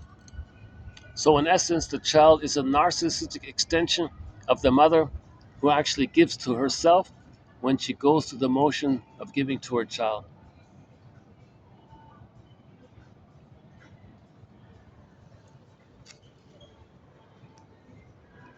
So, the mother's in an unhappy marriage. She wishes she could receive something. So, she makes herself believe that whatever she gives to the child, it's her attempt to give to herself. She's not giving to the child. She's fantasizing that the child is her, and she wants to give to herself. So gives to the child, give to herself. Now maybe the child gets some benefits by this, but but you won't tune in to the baby's needs and signals. That child will become willing. That trauma of the child will lead to addiction. All addictive behavior, all dysfunctional behavior comes from trauma, relational trauma. There's one example of it. The very young child misidentifies criticism and punishment as a form of pleasure and thus goes through life reliving under the repetition compulsion, the original distortion. Berliner went on to state that the hated child denies the parental ill treatment and accepts hate as if it were love. Quote, suffering is thus libidinized and introjected, and the trauma becomes ego-syntonic. Yeah, he's quoting Edmund Berger, this one here, this guy here. That's back to that major crime, right? The baby has to make pleasure the pain. That's trauma, repetition compulsion. He's in that mode. Dysfunction is pain, but that's love. Now we play Pat Benatar's song, Hell is for Children. When they mix up pain, think it's love. Oh gosh, I hope my music player, my old phone is still usable. My goodness. Oh my goodness. All my future quotes are on my phone. I didn't send it to the printer. I didn't email it to myself. Well, I hope I can save it. There's like 8 pages on my phone there. Hopefully it's okay. Oh my God. Oh, maybe not. If I have to reset the whole phone, I lose everything.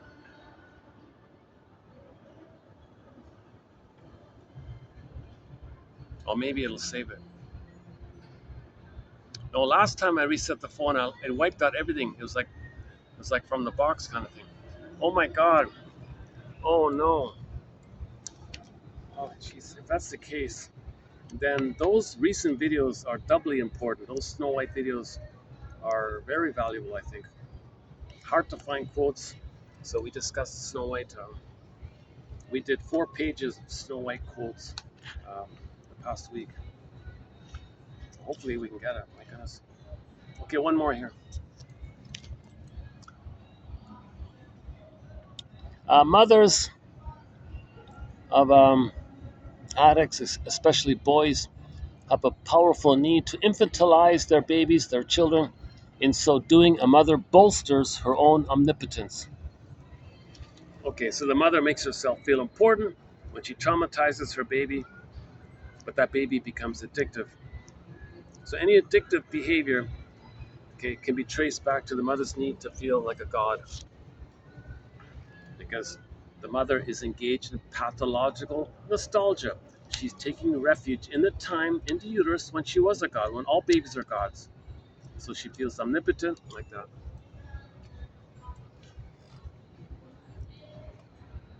So she hurts her own baby to replay the oneness that she feels with the mother who hurt her, but she becomes the hurting mother who hurts herself.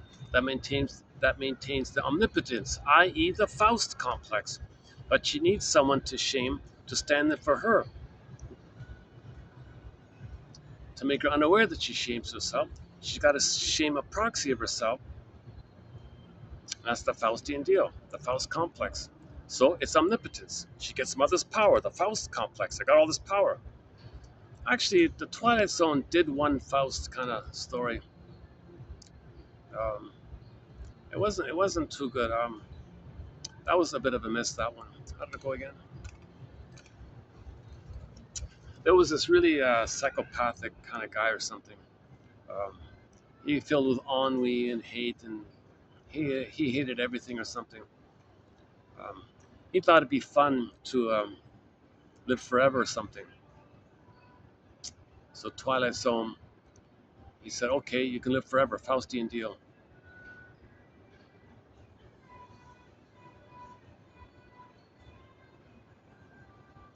But he was bored of that. Oh boy, no, I forgot it. That was a depressing episode. Yeah. Okay, forget that one. Yeah. So back to Twilight Zone.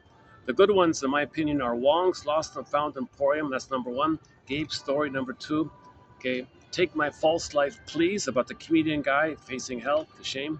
I think that's number three. Memphis might be number four. The Key to Your Future Lies in the Past, another time travel one.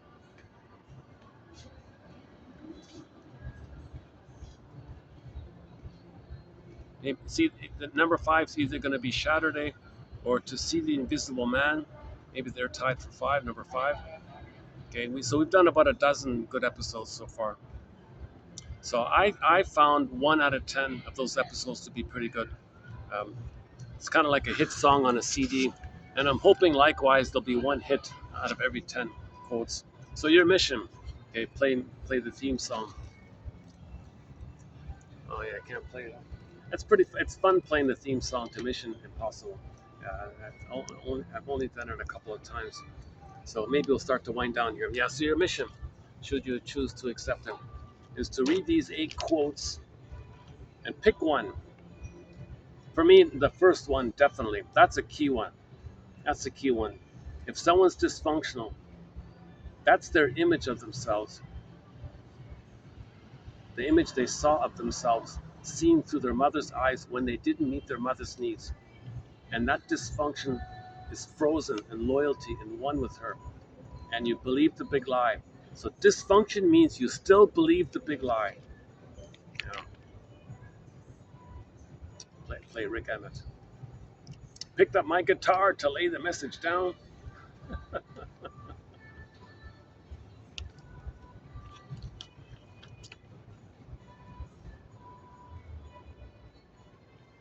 Maybe we can say most of us have only eaten one chicken leg. Neurotic living, symbolic acting out. We don't know what we're doing. That's like one chicken leg. So we need two. You need to eat 2 chicken legs. You can go. You can get somewhere. Like the chicken go somewhere if he's got 2 legs, right? That's an ancient proverb. That's a great one, eh? Let me just see if by chance I can bring up the music. Hold on a second. Let's do this.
we still recording?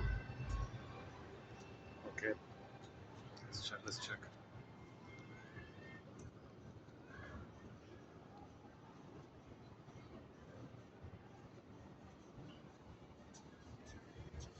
Okay, here's the test. All right, come on, let's see. Oh, the battery shut off. What shut off?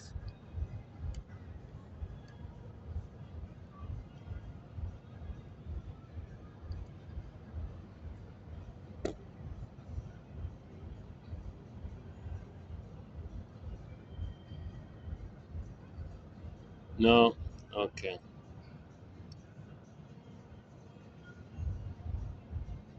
Hmm. Yikes. Geez, I've got like eight pages of quotes on this phone. My goodness, that's a lot of work. Son of a gun! Why didn't I email them to myself? Jesus Christ!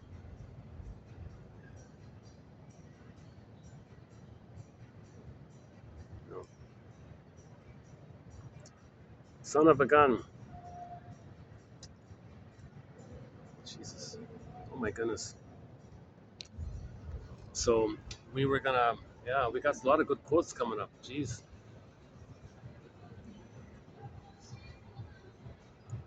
Okay, so for the page, half of them were on Snow White, and the other half were mostly on the work of John A. Sanford.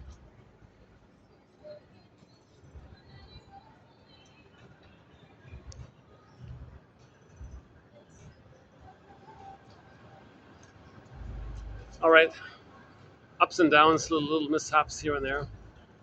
Um, I can refine those quotes. That's okay.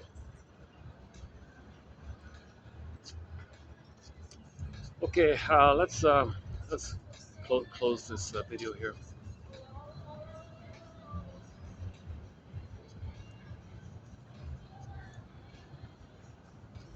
I don't think I'm gonna have some humorous, upbeat, funny ending here, aside from the chicken leg one. That's borrowing that from yesterday.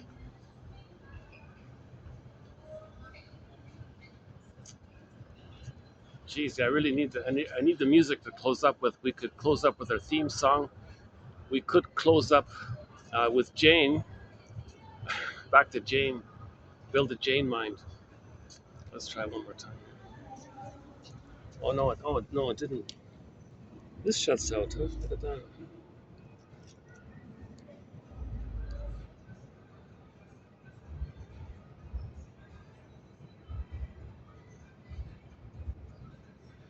No, same thing. Son of a gun.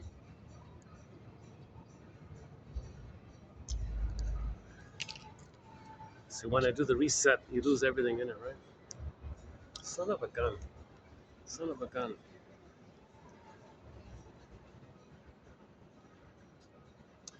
How did I? Is there something in? Was there something unconscious about me? Did my unconscious not let me protect those 8 pages by not letting me think? Hey, why don't you back it up and save it to your email? This phone is unreliable. You've had so many problems with it. Why would you just leave it in there like that? So my unconscious made me forget. Uh, so that means that links to my big lie. I believe no, the phone will work. Just trust the phone.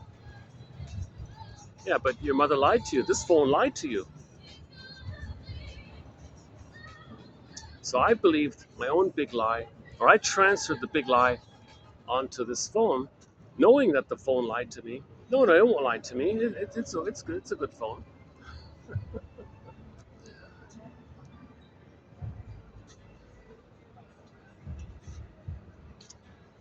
Okay, maybe I'll just leave it here. But one positive outcome of this video is that I now have a better sense that maybe I can do some night videos around here. Oh, it's a holiday. Oh, that's why it's a holiday here. That's why. Oh, that's why it's so quiet. It's a holiday. Everything's closed. Um, okay. I'll still try to do this on a regular day. Anyways.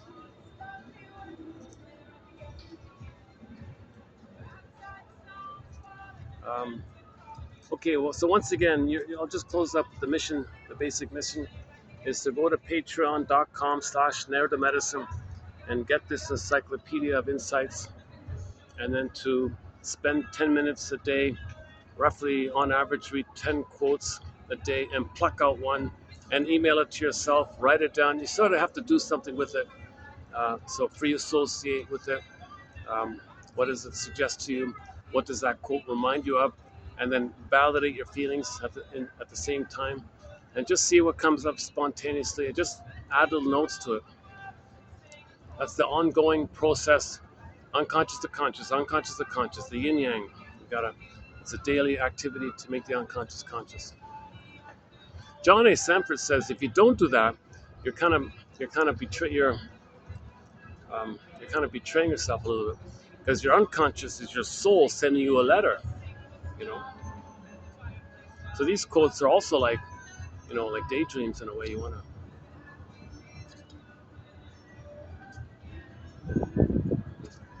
Oh, finally a breeze! Oh my God! I don't know if you can see it, but I'm feeling a nice breeze finally. The first cool breeze. Oh my goodness.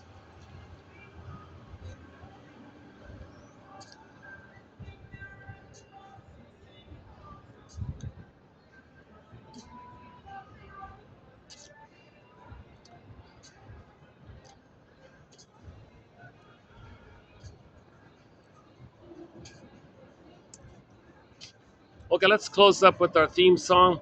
It's Katja Epstein's German cover of the song Windmills of the Mind. It opens up with those booming bass tubas. So let's imagine playing our theme song here. Bass tubas, please. Thanks very much for the love of narrative medicine. I'll see you next time.